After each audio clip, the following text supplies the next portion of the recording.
ఆవశ్యకత గురించి కూడా చెప్తారు. దయచేసి అందరూ కూడా బయట ఉన్న వాళ్ళందరూ కూడా కూర్చోవలసింది కోరుతున్నాం, లోపలికి రావాల్సిందని కోరుతున్నాం. ఇప్పుడు నెల్లూరు జిల్లా బాంసెంట్ జిల్లా కన్వీనర్ శ్రీమతి పాండ్యం రాజ్యలక్ష్మి గారిని వేదిక మీదకి రావాల్సిందిగా కోరుతున్నాం. పాండ్యం రాజ్యలక్ష్మి గారు, అదేవిధంగా retired bank officer Dakka Ramanaiah garu కూడా రావాల్సింది కోరుతున్నాం. Nelapati Raghuramaiah garu, retired bank officer, please command to dais please. Nelapati Raghuramaiah గారు.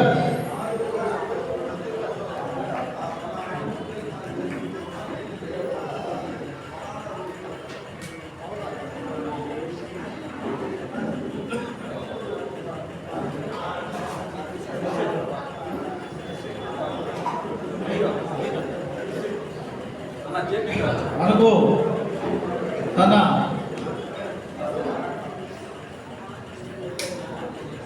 యువకుడిగా ఉన్నప్పటి నుంచి, ముగ తెలిసినప్పటి నుంచి బాబాసాహెబ్ అంబేద్కర్ అడుగుజాడల్లో నడుస్తూ మరి కవి గాయకుడు అయినటువంటి శ్రీ ఎంపేటి జయరాజ్ గారు, వీసీకే పార్టీ నాయకుడు, ఆయన కూడా వేదిక మీదకి రావాల్సింది కోరుతున్నాం.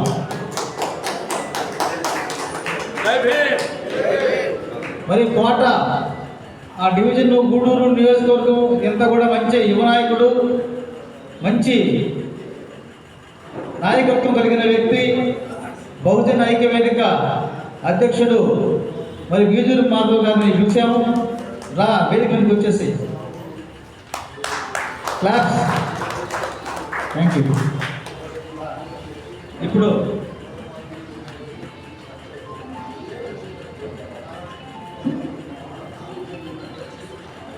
మరొక వ్యక్తిని మనం ఖచ్చితంగా పరిచయం చేసుకోవాలి. కావలి నుంచి ఇచ్చేసినటువంటి ఐసిడిఎస్ ప్రాజెక్టులో సీనియర్ అధికారి పూజల జయప్రకాష్ గారు. ఆయన బాబాసాహెబ్ అంబేద్కర్ గారికి కావలిలో నిత్యము పూలమాల అలంకరణ చేపిస్తారు.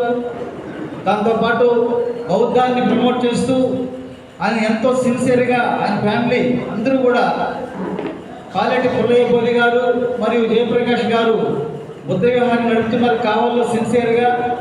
వారిని కూడా వేదిక మీదకి రావాల్సిందిగా కోరుతున్నాము. జయప్రకాష్ గారు ప్లీజ్. జై భీమ్.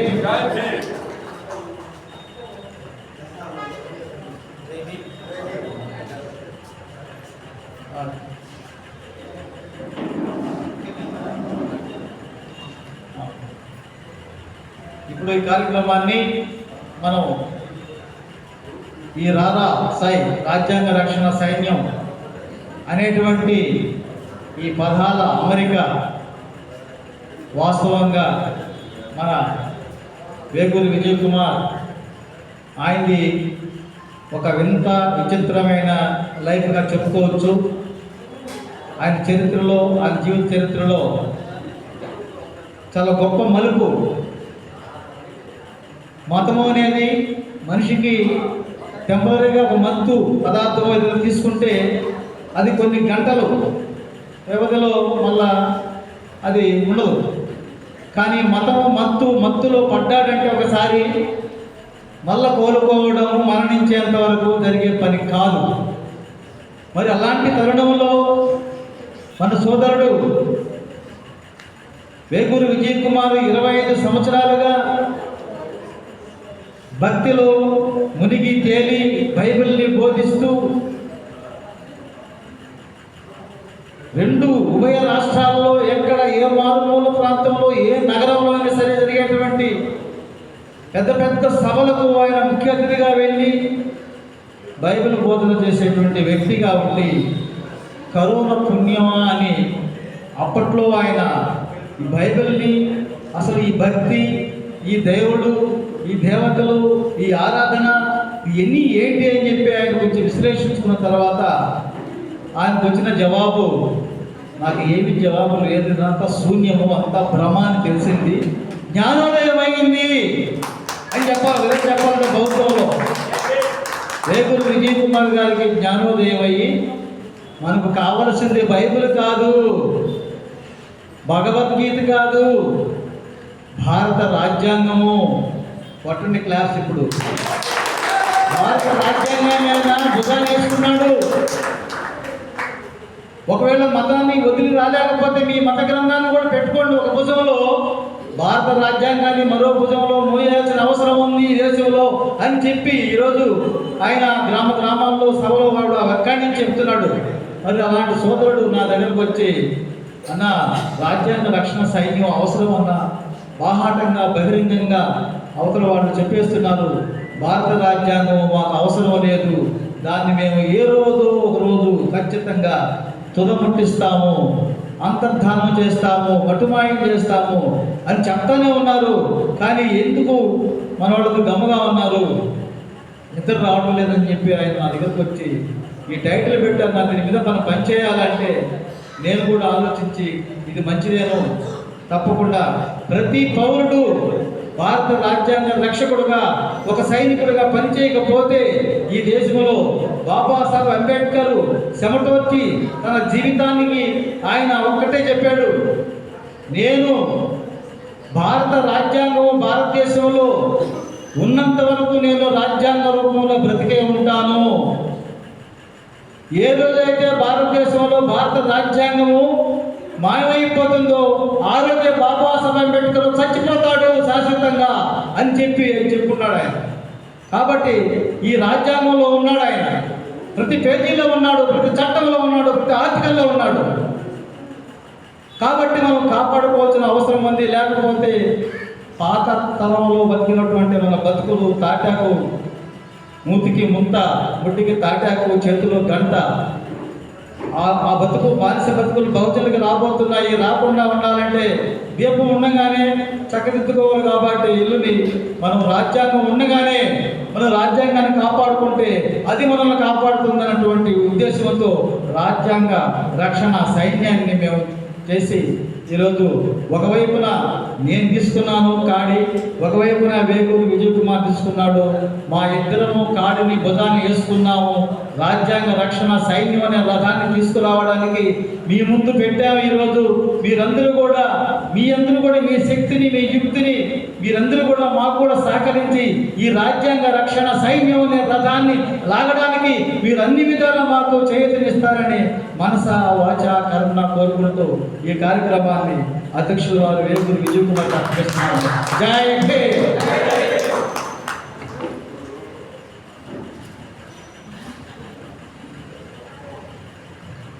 నా గురించి నాలుగు మాటలు, మంచి మాటలు చెప్పిన సుందరన్న గారికి ధన్యవాదాలు. ఆయన గురించి నా గురించి ఆయన చెప్పడం కాదు, కానీ వాస్తవంగా సుందరన్న గారు నాకంటే అన్ని విషయాల్లో ధనులు గొప్పవారు. ఆయన మంచి మనస్సు ఇప్పుడు మిమ్మల్ని అందరినీ ఇక్కడ ఉండేలా చేసింది. ఇక్కడ రాజ్యాంగ రక్షణ కోసం మాదిగలు ప్రధానంగా ఒకటవ్వాలి అన్నది మా విషయం. ఎందుకు అంటే రాజ్యాంగ రక్షణ అనేది ఒక కులంతో జరగదు. ఆంధ్ర రాష్ట్రంలో ప్రధానంగా 2 సామాజిక వర్గాలు బలంగా ఉన్నాయి, మాలలు, మాదిగలు. వీళ్ళిద్దరూ ఒకటవ్వాలి. తదుపరి ఎస్టీలు, బీసీలను, ముస్లింలను, క్రిస్టియన్లు కలుపుకొని రాజ్యాంగాన్ని కాపాడుకోవాలి అన్న ఆలోచనతో ప్రారంభించాము ఈ సమరం. సోదరులారా, ఇక్కడ నాకు నిజంగా చెబుతున్నా, నా కళ్ళకు 10,000 మంది కనిపిస్తున్నా. ఇది నేను ఏదో మనల్ని మనం మభ్యపెట్టుకోవడం కోసము, లేక జనం రాలేదు కాబట్టి కవర్ చేసుకునే మాటలు కాదు కాదు కాదు కాదు. ఎందుకంటే ఇది సర్కస్ కాదు జనం రావడానికి, ఇది రాజకీయ సభ కాదు జనం రావడానికి, ఇది ఎంటర్టైన్మెంట్ ప్రోగ్రామ్ కాదు జనం రావడానికి. ఇది ఒక బాధ్యతాయుతమైనటువంటి కార్యక్రమం, రాజ్యాంగాన్ని రక్షించుకోవడం. ఇందులో భవిష్యత్తులో జైలుకి వెళ్ళొచ్చు, మేము ప్రాణాలు పోవచ్చు, మా ప్రాణాలు. కారణం మేము రాజ్యంతో పోట్లాడుతున్నాం.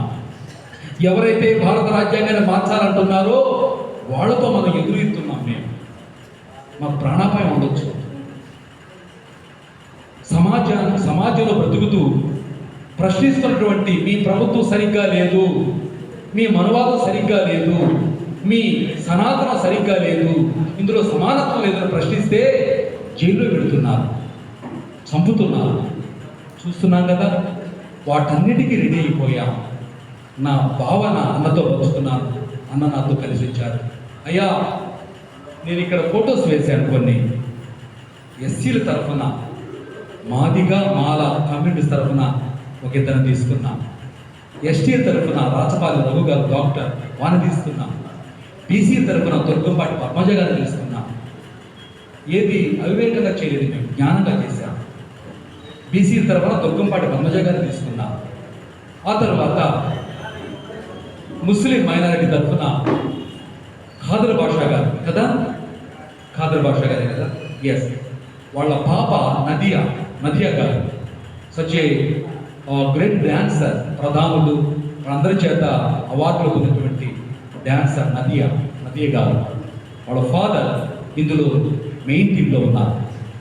అలాగే క్రిస్టియన్ మైనారిటీ తరఫున జితేంద్ర గారిని తీసుకున్నాం. ఈ విధంగా ఒక్కొక్క విభాగం నుండి తీసుకొని దీన్ని బలోపేతం చేయడం కోసం ఈరోజు అంకురార్పణ చేశాం.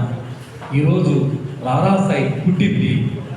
ఈ రారాసై ఏ విధంగా పెరుగుతుందో, ఏ విధంగా ముందుకెడుతుందో అది భవిష్యత్తు మీరు నేను నిర్ణయించలేము, పనిచేస్తాం.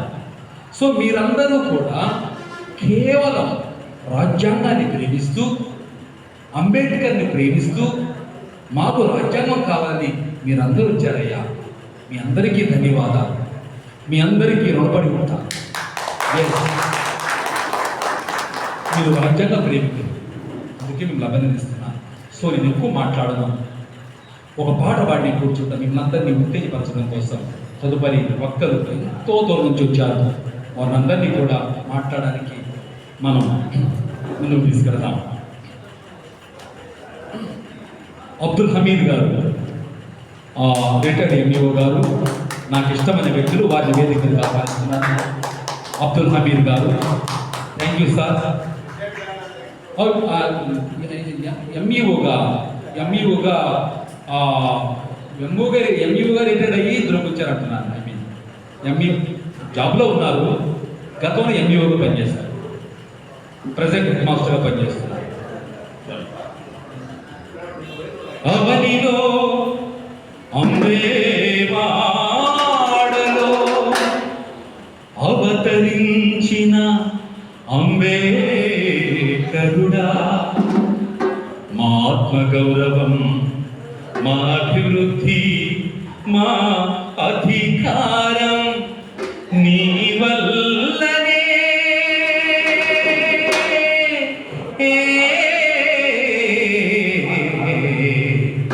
నీ వల్లనే, నీ వల్లనే,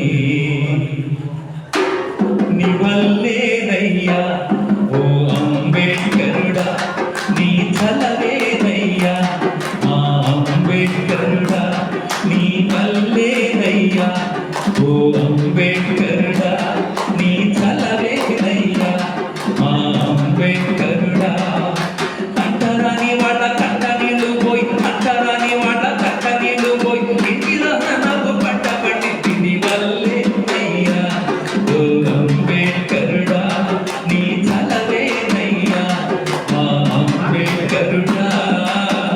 అయ్య వందనాలు, అయ్య వందనాలు, అయ్య వందనాలు, అయ్య వందనాలు, మా అయ్య వందనాలు. నీ వల్లేనయ్యా ఓ అంబేద్కరుడా, నీ చలవేనయ్యా మా అంబేద్కరుడా. I will go take about the Pakistan back history.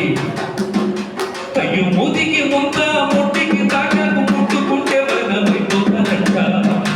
అయ్యో కుక్కల పప్పుల కంటే మనకు నీచమైన బతుకు పట్టేవాళ్ళం. పాదం నుండి పుట్టామంట, పాదం నుండి పుట్టామంట. అయ్యయ్యో వేదం మనం చదవరాదంట. అయ్యయ్యో ఆ కట్టు కథలు అన్ని తుత్తు నీయలు చేసి, ఆ కట్టు కథలు అన్ని తుత్తు నీయలు చేసి పరశురాం కలెక్టర్ అయ్యాడంటే నీ వల్లేనయ్యా ఓ అంబేద్కరుడా నీ చలవేనయ్యా మా అంబేద్కరుడా అయ్య వందనాలు అయ్య వందనాలు అయ్య వందనాలు అయ్య వందనాలు మా అయ్య వందనాలు నీ వల్లేనయ్యా ఓ అంబేద్కరుడా నీ చలవేనయ్యా మా అంబేద్కరుడా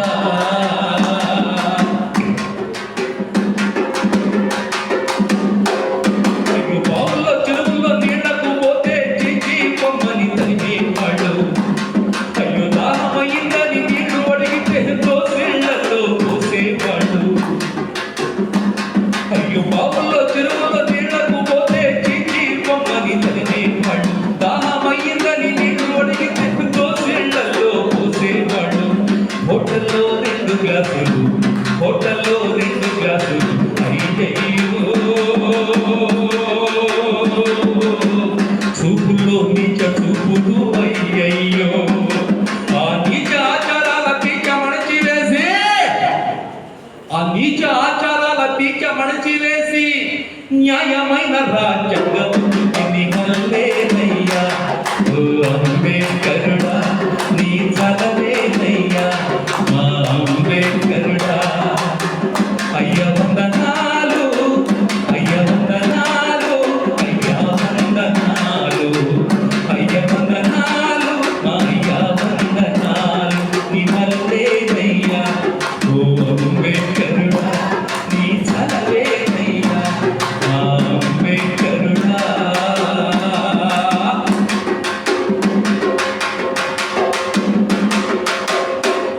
మరి రోజుగా ఇల్లిగా పుల్లిగా అంటూ మర్యాద లేకుండా పిలిచేవాడు అయ్యో దళితుల్ని మనిషిగా చూడని నాడు మా కోసం నువ్వు జన్మించినావు ఒరే రోజుగా ఇల్లిగా పుల్లిగా అంటూ మర్యాద లేకుండా పిలిచేవాడు దళితుల్ని మనిషిగా చూడని నాడు మా కోసం నువ్వు జన్మించినావు మా కోసం పోరాడినావు మా కోసం పోరాడినావు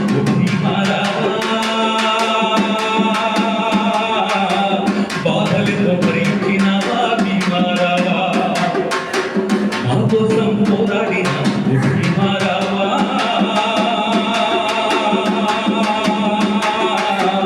బాధలతో భరించినావా భీమారావా అది గతం బట్ ప్రస్తుతం ఆ కాళ్ళ కిందున్నోళ్ళు కలెక్టర్లు అయ్యారు పరశురాం గారి వాళ్ళ నాన్నగారు వాళ్ళ తాతగారు వాళ్ళ ముత్తాతగారు బానిసులుగా ఇలాంటివాడుగా అగ్రకుల ఆధిపత్యం మన్వాదుల దగ్గర చాకరీ చేశారు కదా.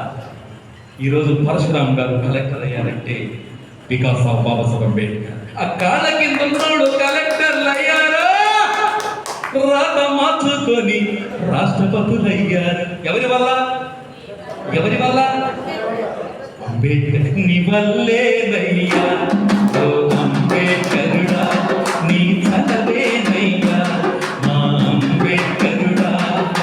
అంతరాని వాళ్ళ కంట నీళ్ళు పోయి ఇంటిలో నవ్వు మా రమణ గారి నవ్వు, మా రమేష్ గారి నవ్వు, మా దేవేంద్ర గారి నవ్వు, మా పరశురాం గారి నవ్వు, మా నాగేంద్ర సాయి గారి నవ్వు, మా మైకేల్ శ్రీధర్ నవ్వు, మా ప్రియమైన వెంకట్రావు గారి నవ్వు, మా జేపీ గారి నవ్వు, అబ్దుల్ హమీద్ గారు, ఆరిఫా గారు, మా రాజపాల్ రవి గారు, మా తమ్ముడు మాధవ్ అండ్ మన రమణయ్య గారు బ్యాంక్ ఆఫీసర్ అండ్ జయ రామన్న గారు అండ్ పాటల ముద్దు బిడ్డ బహుజన ముద్దు బిడ్డ జీరాజన్న గారు. మా నవ్వు మీ నవ్వు ఒకసారి నవ్వండి ప్లీజ్. మీ నవ్వు మా నవ్వు అంబేద్కర్ వల్ల. మన తాత మోతాతలు చీకట్లో జీవించారయ్యా, చీకట్లో బ్రతికారు. నవ్వు లేదు, ఆనందం లేదు, సంతోషం లేదు, తృప్తి లేదు. చీకట్లో బ్రతికే వాళ్ళు సంతోషం ఎక్కడ ఉంటారు? ఈరోజు మనందరి సంతోషం బాబాసాహెబ్ అంబేద్కర్. జై భీమ్, జై భీమ్, జై భీమ్. గుడ్. నాగేంద్ర సాయి గారు వారు కమ్యూనిస్ట్ పార్టీలో సిపిఐలో జిల్లా కార్యదర్శిగా పనిచేస్తున్నారు. అన్న నా రిక్వెస్ట్ మేరకు వచ్చినందుకు ధన్యవాదాలు. వారు 2 అవర్స్ హాజరు వెయిట్ చేశారు. ఐఎమ్ సో సారీ అన్న మాట్లాడతారు. తదుపరి ముందుకెళ్దాం.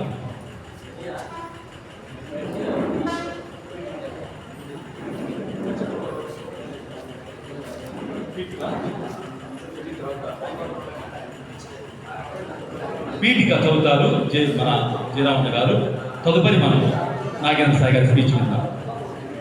తమ్ముడు బాబు, జుబిగుంట బాబు గారు, నా తమ్ముడు దాదాపు 20 మందిని తీసుకొచ్చాడు. తమ్ముడు మంచి పట్టుదల, వెంకటగారంటే పిచ్చి వ్యాపారం వ్యక్తి. ఐ లవ్ యూ తమ్ముడు. ముందుకెళ్దాం, రాజ్యాంగాన్ని కాపాడుకుందాం. థ్యాంక్ యూ తమ్ముడు.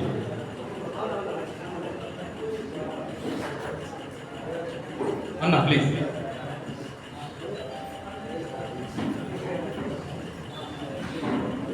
రాజ్యాంగ మా చెన్నకేశ్వర గారు, దాసరి చెన్నకేశ్వర గారు అన్న ఇంటింటికి రాజ్యాంగం బుక్కు అద్భుతంగా రాశారు. రాజ్యాంగం కోసం పరితపిస్తున్నారు. Such a great leader, there is no doubt at all. అన్న ఈరోజు అతిథిగా వచ్చినందుకు హార్టిలీ వెల్కమ్ అన్న. Thank you so much present. Thank you so much అన్న. థ్యాంక్ యూ సో మచ్ అన్న. మంచి నాయకుడు మన ఆంధ్రలోనే. దాసరి చెన్నకేశ్వర గారు భారత రాజ్యాంగాన్ని చాలా సులభ శైలిలో అనువాదం చేసి ఇప్పుడు ఆయన ఇచ్చిన పుస్తకాలే ఈరోజు ఇక్కడ మన సభికులు అందరూ కూడా మనం ప్రదానం చేయబోతున్నాం. ఆయన చెప్పారు, ఆయన పుస్తకాలు రాసి 2 రాష్ట్రాల్లో అనువాదం చేసి చాలా మంచి కార్యక్రమం తీసుకొచ్చారు. ఆయన వచ్చేస్తున్నారు. ఆయన వేదిక మీద రావాల్సిన కోరుతున్నాం. ప్లీజ్ రండి రండి రండి అన్న ప్లీజ్.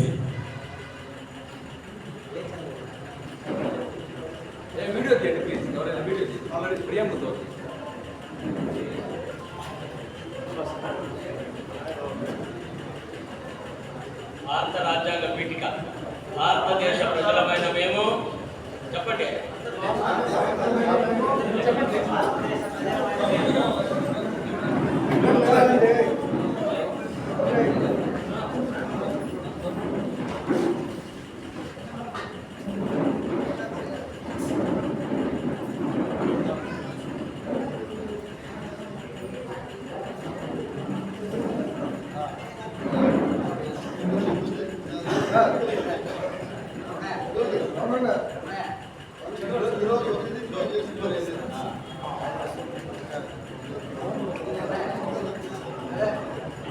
భారత పౌరులమైన మేము భారత రాజ్యాంగ పీఠిక ప్రకటించిన ఆశయాలకు బద్ధులమై ఉంటామని భారతదేశాన్ని సార్వభౌమ సామ్యవాద లౌకిక ప్రజాస్వామ్య గణతంత్ర రాజ్యంగా నిర్మించుకునేందుకు భూమిక వహిస్తామని దేశ ప్రజలందరికీ సామాజిక ఆర్థిక రాజకీయ న్యాయం ద్వారా సమాన అవకాశాలు పొందేలా కృషి చేస్తామని కులమత భాషాపరమైన విద్వేషాలకు లోను కాకుండా సోదర భావం పెంచుకొని దేశ సమైక్యతకు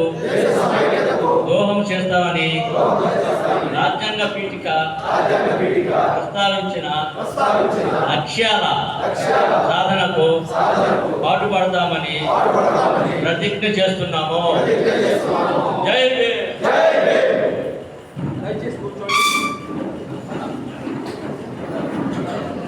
సో కలిచెట్టి వెంకట్రావు గారు, అడ్వకేట్ హైదరాబాద్ హైకోర్టు అడ్వకేట్, వారు ఇంగ్లీష్లో వారు ప్రియాంబుల్ చెప్తారు.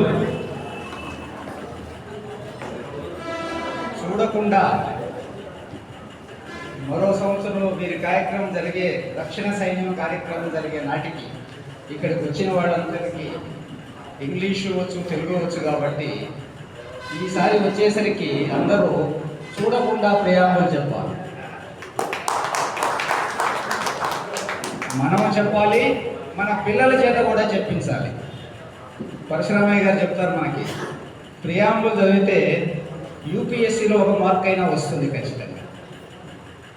కాబట్టి ఈసారి వచ్చేసరికి మనందరినీ ప్రియాంబుల్ని ఆంగ్లంలోనూ తెలుగులోనూ చూడకుండా చెప్పగలగాలని ఈ సైన్యానికి ఈ కార్యక్రమాన్ని ఉపజెప్తున్నాను.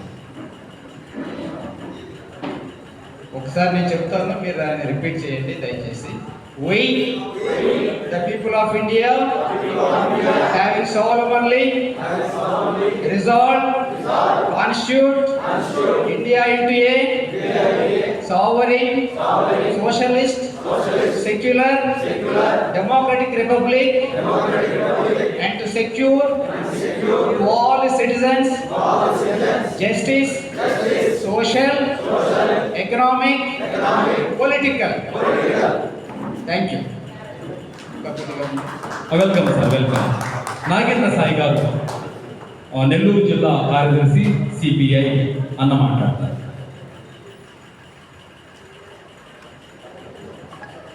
ఈ యొక్క రారాసై ఆవిర్భావ సభని ఏర్పాటు చేసిన సోదరుడు జీ కుమార్ గారు, ఆయనకి సహకరించిన సుందరం గారు మరియు వేదిక మీద ఉన్న పెద్దలు పేరు పేరున, అదేవిధంగా ఈ యొక్క సభకి ఇచ్చేసిన వివిధ ప్రాంతాల నుంచి ఇచ్చేసిన జేబీ కార్యకర్తలకు అందరూ కూడా ముందుగా భారత కమ్యూనిస్ట్ పార్టీ సిపిఐ తరఫున నేను విప్లవాభివందనం తెలియజేస్తాను.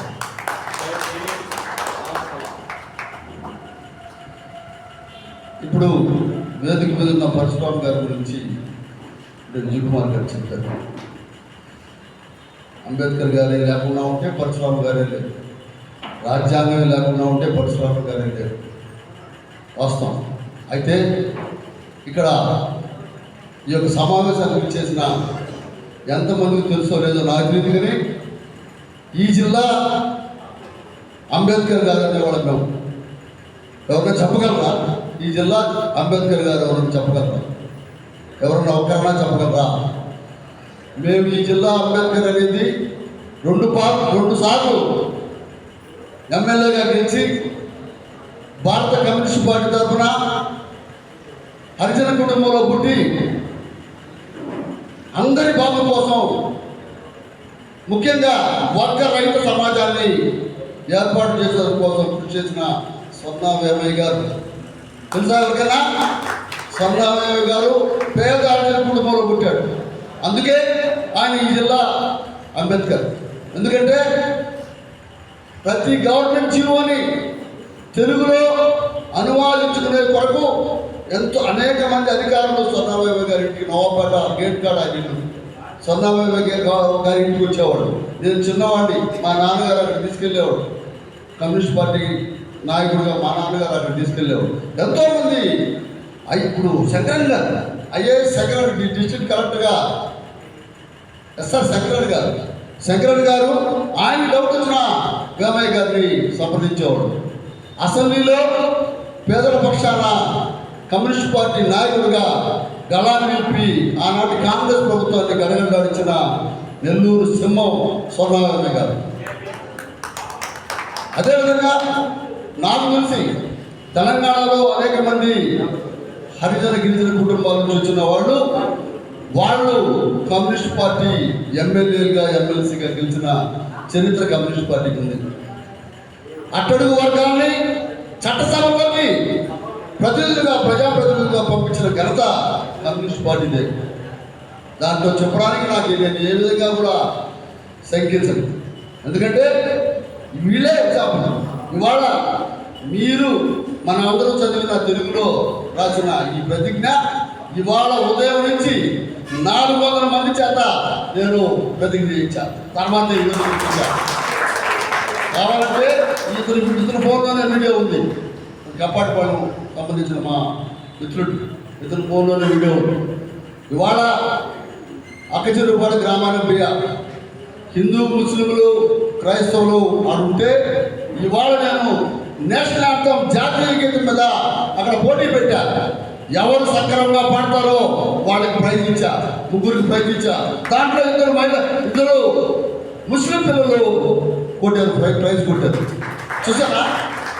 అంటే నా ఉద్దేశం ఏంటంటే ఇప్పుడు భారతదేశంలో రాజ్యాంగం ప్రమాదపు అంచుల్లో ఉంది. అందుకే బహుశా విజయ్ కుమార్ మైండ్లోకి బైబిల్ పోయి రాజ్యాంగం గుర్తొచ్చిందేమో నాకు తెలియదు కానీ ఇవాళ అతను మంచి చర్య స్టెప్ తీసుకున్నాడు. రక్షించాలి. రాజ్యాంగానికి ప్రమాదం వచ్చింది. రాజ్యాంగాన్ని స్వరూపాన్ని మార్చడానికే ఇప్పుడు పాలకులు సిద్ధపడుతూ ఉన్నారు. ఇది ఈ దేశం ఏ ఒక్క మతం సొత్తుగా భావించి ఆ విధంగా చాప కింద నీళ్ళలాగా హిందుత్వాన్ని ముందుకు తీసుకెళ్ళి మిగతా మతాల వాళ్ళందరినీ చేస్తూ అట్టడుగు వర్గాలని మీరు ఇట్టే బతకండి, మీరు అట్టడుగుగానే బతకండి, మీరు ఊరి వెలుపల బతకండి అని చెప్పనే ఒక సిద్ధాంతాన్ని కూడా చాప కింద నీళ్ళలాగా తీసుకెళ్తానని మనం చూస్తూ ఉంటాం. నేను నిన్నటి రోజున కలిచేడు గ్రామానికి వెళ్ళాను. మీరు రోజు పేపర్ చూసేవాళ్ళని చూడొచ్చు. నేను ప్రతిరోజు అరిగెల సాయి జిల్లా కమ్యూనిస్ట్ పార్టీ కార్యదర్శి ప్రజల్లో ఉంటాడు, పార్టీ ఆఫీస్లో ఉండండి. ప్రతిరోజు ప్రజల్లో ఉంటాను. నేను కలిచేడుకి వెళ్తే కలిచేడు గ్రామంలో ఎర్రజెండా ఎగిరేస్తే 20 మంది పెద్దవాళ్ళు తూర్పుళ్ళ ప్రాంతం నుంచి వచ్చారు. వాళ్ళు 40 ఏళ్ల క్రితం స్వర్ణమయ్య, రామకోటయ్య వీళ్ళందరూ 108 ఎకరాలు మాకు పండించారా ఆ రోజు. ఆ ఎకరాలు పంచి పట్టే ఈరోజు మేము సమాజంలో తలెత్తుకుని తిరుగుతా బతికి జీవనం సాగిస్తున్నామని చెప్పంటే నా ఒళ్ళు పులకరించింది. ఎందుకంటే కమ్యూనిస్ట్ పార్టీ వర్గరహిత సమాజం, కులరహిత సమాజం కోసం పనిచేస్తూనే ఉంటుంది. ఆ సంగతి అందరికీ తెలుసు. కాబట్టి అట్టడుగు వర్గాలకి పక్షాన్ని నిలబడి వాళ్ళ కోసం పోరాటం చేస్తూనే ఉంటాం. దాంట్లో నేను ఈ మధ్యకాలంలో నిన్న కలిసేడు పోయాను, ఈరోజు అక్కచెరువు పాడిపోయాను, రేపు ఇంకో గ్రామానికి పోతాను. ఈ విధంగా మొన్న పల్లిపాడికి వెళ్ళా. డైట్ సెంటర్ ఉంది పల్లిపాడులో, అందరూ తెలిసి ఉంటుంది. పల్లిపాడు గ్రామానికి వెళ్తే పట్నం వేదాచలం గారు బీసీ వర్గానికి సంబంధించిన వాడు, ఆయన విగ్రహం వాడు ఉంది. రేపు వారంలో ఆయన వర్ధంతి వస్తుంది. ఆయన జిల్లా కమ్యూనిస్ట్ పార్టీ కార్యదర్శిగా కూడా పనిచేశారు.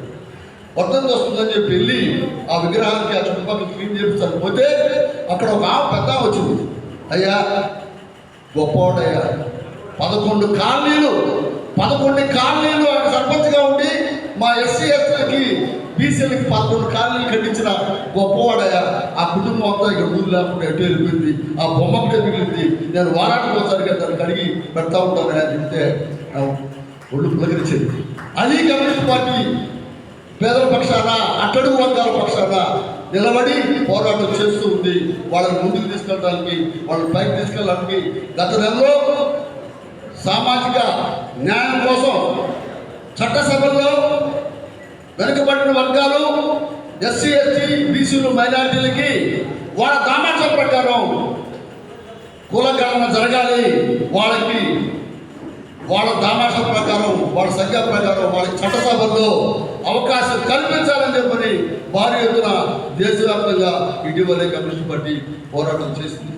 దాంట్లో నెల్లూరులో 180 మంది కలెక్టర్ ఆఫీస్ ధర్నా చేస్తే దాంట్లో హరిజన గిరిజనులు, ముస్లిం మైనారిటీలు అంతా ఎక్కువ వాళ్ళు 10 మంది వేరే ఉన్నత వర్గాల నుంచి వచ్చినారు. కాబట్టి మీ అందరికీ జైభీం సోదరులకు నేను చెప్పేది ఏంటంటే, కమ్యూనిస్ట్ పార్టీ ఎప్పుడు కూడా హరిజన గిరిజన వెనుకబడిన వర్గాల కోసం పనిచేస్తూ ఉంటుంది, మైనారిటీస్ కోసం పనిచేస్తూ ఉంటుంది. ఈ దేశాల్లో భిన్నత్వంలో ఏకత్వంగా ఉన్న మన దేశ రాజ్యాంగం కానీ, మన దేశ పరిస్థితులు కానీ దానికి తూట్లు పడవాలని, మతాల మధ్య కులాల మధ్య తగాదాలు పెట్టాలని, తద్వారా వాళ్ళ రాజకీయ పబ్బం గడుపుకోవాలని చెప్పని పాలకులు చేస్తున్న ప్రయత్నానికి వ్యతిరేకంగా మీరు పనిచేస్తున్నప్పుడు ఖచ్చితంగా మీకు తెలుసో లేదో భారత కమ్యూనిస్ట్ పార్టీ, అదేవిధంగా ఈ దేశంలో ఉన్న వామపక్ష పార్టీలు కేవలం ఎర్ర జెండానే కాదు, బులుగు జెండా, బ్లూ జెండా కూడా కలిసి పనిచేసినప్పుడు మనకి రాజ్యాధికారం సిద్ధిస్తుందని చెప్పని ఆ విధంగా మన చట్టసభల్లో మన సంఖ్యలు పెంచుకోవచ్చు. ఈ దేశంలో దోపిడీదారుల ఆటలు కట్టడికి చేయించని చెప్పని చేస్తూ ఉన్న దాంట్లో మీతో నేను కలిసి పనిచేసేదానికి, కమ్యూనిస్ట్ పార్టీగా మీతో కలిసి పనిచేసేదానికి నేను సిద్ధంగా ఉన్నాం. ఆ పార్టీ మీకు ఖచ్చితంగా కార్యక్రమాల్లో భుజం కలిపి నడుపుతామని, ఈ యొక్క ప్రయత్నంలో విజయ్ కుమార్ గారు మీరందరూ కూడా విజయం సాధించాలని, భవిష్యత్తులో ఇప్పుడు హైదరాబాద్ నేను కూడా వృత్తిరీత్యా న్యాయవాదినే, నేను సీనియర్ అడ్వకేట్ని ఇక్కడ, నేను నెల్లూరులో అగ్రికల్చర్ సీనియర్ అడ్వకేట్ని. నాకు 6 మంది జూనియర్లు ఉండబట్టే ఇవాళ ఈ యొక్క పార్టీ బాధ్యతలు కూడా తీసుకొని పనిచేస్తూ ఉన్నాను. కాబట్టి ఎప్పుడు కూడా పేదల పక్షాన అట్టడుగు వర్గాల అభ్యున్నతికి కమ్యూనిస్ట్ పార్టీ పనిచేస్తుంది. మీతో ప్రతి కలిసి వచ్చేదానికి నేను సిద్ధంగా ఉన్నాను చెప్పని నాకు ఇక్కడికి ఆహ్వానించి నాకు అవకాశం ఇచ్చి కల్పించిన అజయ్ కుమార్ గారికి, మిగతా వాళ్ళందరికీ ధన్యవాదాలు తెలియజేస్తూ, జోహార్ డాక్టర్ బిఆర్ అంబేద్కర్ గారు, జోహార్ doctor BR Ambedkar.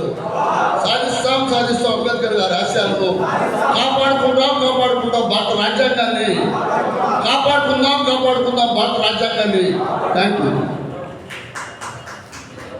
Yes, Ambedkar ఆశయం సమానత్వం, కమ్యూనిజం ఆశయం కూడా సమానత్వం. సో నీలి అలాగే ఎరుపు రెండు కలిస్తే రాజ్యాంగాన్ని సాధించుకోగలం. జై భీమ్. థ్యాంక్ యూ అన్న for valuable words. Right, thank you అన్న. మరో చోట మీటింగ్ ఉంది. థ్యాంక్ యూ అన్న. చాలా వెయిట్ చేశారు అన్న. 2 hours అవును, మీరు వచ్చారు, షార్ప్కి వచ్చారు. సోదరులారా, చివరి వరకు ఉంటే బెనిఫిట్ ఏంటో తెలుసా? చెన్నకేశ్వర గారు మీకు రాజ్యాంగాలు ఇస్తారు. ఎస్, ఇంటింటి రాజ్యాంగం పుస్తకాలను చెన్నకేశ్వర గారు మీకు బహుకరిస్తారు. కాబట్టి ఓపికతో ఈ మాటలు వినాలని మనం చేస్తున్నాను. సో ఇప్పుడు మరి మత్స దేవేంద్ర గారు ఉన్నారు. ఏమైపోయేవాళ్ళము అంబేద్కర్ లేకుంటే పాట సృష్టికర్త మా చక్రపాణి సోదరుడు చంద్రుడికి ధన్యవాదాలు. అలాగే ఎవరైనా మెన్షన్ చేసేటప్పుడు మొట్టమొదటిగా ఈ సభ జరుగుతున్నది నా ఒక్కడి వల్ల కాదన్నలు మా అన్న దాసరి సుందరం గారు, మేమిద్దరం కలిసి మీ అందరి సహకారంతో ఈ సభ నిర్వహణ జరుగుతుంది. సో ధన్యవాదాలు చెప్పేటప్పుడు ముందుగా సుందరన్న గారికి చెప్పాలి, ఈ సభ నిర్వహణకు ప్రయాసపడ్డవారు. నన్ను కూడా మెన్షన్ చేయండి. First of all the screen goes to సుందరన్న గారు. సో ఆయన పేరు మీరు ఉచ్చరించాలని మనం చేస్తున్నాను. మరి అన్న మీరు మాట్లాడతారా? Yes, my room right.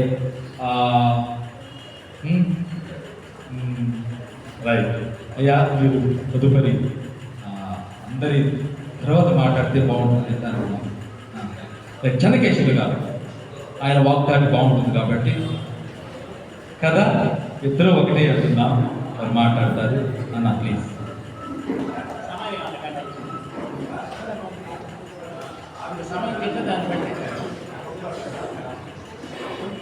Thank you. రాజ్యాంగ రక్షణ సైన్యం ఆవిష్కరణ సభకు విచ్చేసినటువంటి పెద్దలకు, వేదికలు అలంకరించినటువంటి పెద్దలకు, ఈ కార్యక్రమ నిర్వహణను కట్టించినటువంటి అన్న దాసరి సుందరం గారు, అలాగే విజయ్ అంబేద్కర్ గారు, అందరికీ ప్రత్యేకమైనటువంటి ధన్యవాదాలు తెలియజేస్తున్నా. ఈరోజు భారత రాజ్యాంగం అమలులోకి వచ్చిన రోజు. అయితే భారతదేశంలో పరిస్థితి ఎలా ఉందంటే, ఇప్పుడే సార్ ఒక నినాదం కూడా చెప్పాడు, కాపాడుకుందాం భారత రాజ్యాంగాన్ని. భారతదేశ రాజ్యాంగం అమలు దినోత్సవాన్ని ఘనంగా ఒకవైపు జరుపుకుంటూ ఇంకొక వైపు రాజ్యాంగం ప్రమాదంలో ఉంది, దాన్ని మనం కాపాడుకోవాలి అనేటటువంటి పరిస్థితిలో భారతదేశ రాజకీయ వ్యవస్థ ఉంది. ఎందుకు రాజ్యాంగాన్ని కాపాడుకోవాలి, రాజ్యాంగం అమల్లోకి ఎందుకు వచ్చిందంటే ఒక్క పాటలో విజయ్ క్షుణ్ణంగా చెప్పాడు. ఒకే ఒక పాటలో చెప్పాడు, ఎక్కడ ఉండాల్సిన వాళ్ళం, ఎలా ఉన్నాం. భారత రాజ్యాంగం పుట్టక ముందు వ్యవసాయదారుడు కడుపు వ్యవసాయదారుడే పుట్టేవాడు, మాలోడు కడుపు మాలోడు, కూలోడు కడుపు కూలోడు, మాదికోడు కడుపు మాదికోడు, మంగళోడు కడుపు మంగళోడే పుట్టేవాడు. భారత రాజ్యాంగం అమలులోకి వచ్చిన తర్వాత ప్రతి ఒక్కరి కడుపులో నుండి కలెక్టర్లు పుడుతున్నారు, ఎమ్మెల్యేలు పుడుతున్నారు, మంత్రులు పుడుతున్నారు, ప్రధానమంత్రులు పుడుతున్నారు. కులాలకి మతాలకు అతీతంగా, పుట్టిన ప్రదేశానికి అతీతంగా, లింగ భేదం లేకుండా భారతదేశ పౌరుడు ప్రతి ఒక్కరికి శాసనం ముందు సమానత్వం, న్యాయం ముందు సమానత్వం, రాజ్యం ముందు సమానత్వం, పాలనలో సమానత్వం, సాంఘిక గౌరవంలో సమానత్వం, ప్రతి ఒక్క చోట భారత రాజ్యాంగం సమానత్వాన్ని అందించింది. అది రాజ్యాంగం యొక్క గొప్పతనం. సో ఈ రాజ్యాంగం ప్రమాదంలో ఎదుర్కొంది. అసలు రాజ్యాంగాన్ని అంబేద్కర్ గారు రాయలేదు, 246 మంది కలిసి రాశారు. ఆయన కంటే ముందు బిఎన్ రావు గారు రాశారు. అసలు అంబేద్కర్ గారికి ఏమీ లేదు. ప్రాథమిక సర్దార్ వల్లభాయ్ పటేల్ ఇచ్చాడు, ఇంకో హక్కులు నెహ్రూ ఇచ్చాడు, ఇంకో హక్కులు ఇది ఇచ్చాడు అని చెప్పేసి చాలా మంది ఈరోజు చర్చ కూడా ఎందుకు లేవనిస్తున్నారు. ఎవరైనా ఒక గ్రంథాన్ని ఒక్కళ్ళే రాస్తారు, సహాయ సహకారాలు 100 మంది అందిస్తే అందించవచ్చు, కానీ ఒక గ్రంథం రాయాలంటే ఒక్కళ్ళే రాస్తారు. కానీ భారత రాజ్యాంగం ఒక గ్రంథం కాదు. భారత రాజ్యాంగం అనేది భారతదేశాన్ని నడిపించేటటువంటి ఒక హక్కుల సజీవ పత్రిక. హక్కుల సజీవ పత్రిక. అది ఎప్పుడు కూడా పత్రహరితం కలిగినటువంటి ఆకులాగా ఎప్పుడు పచ్చగానే ఉంటుంది.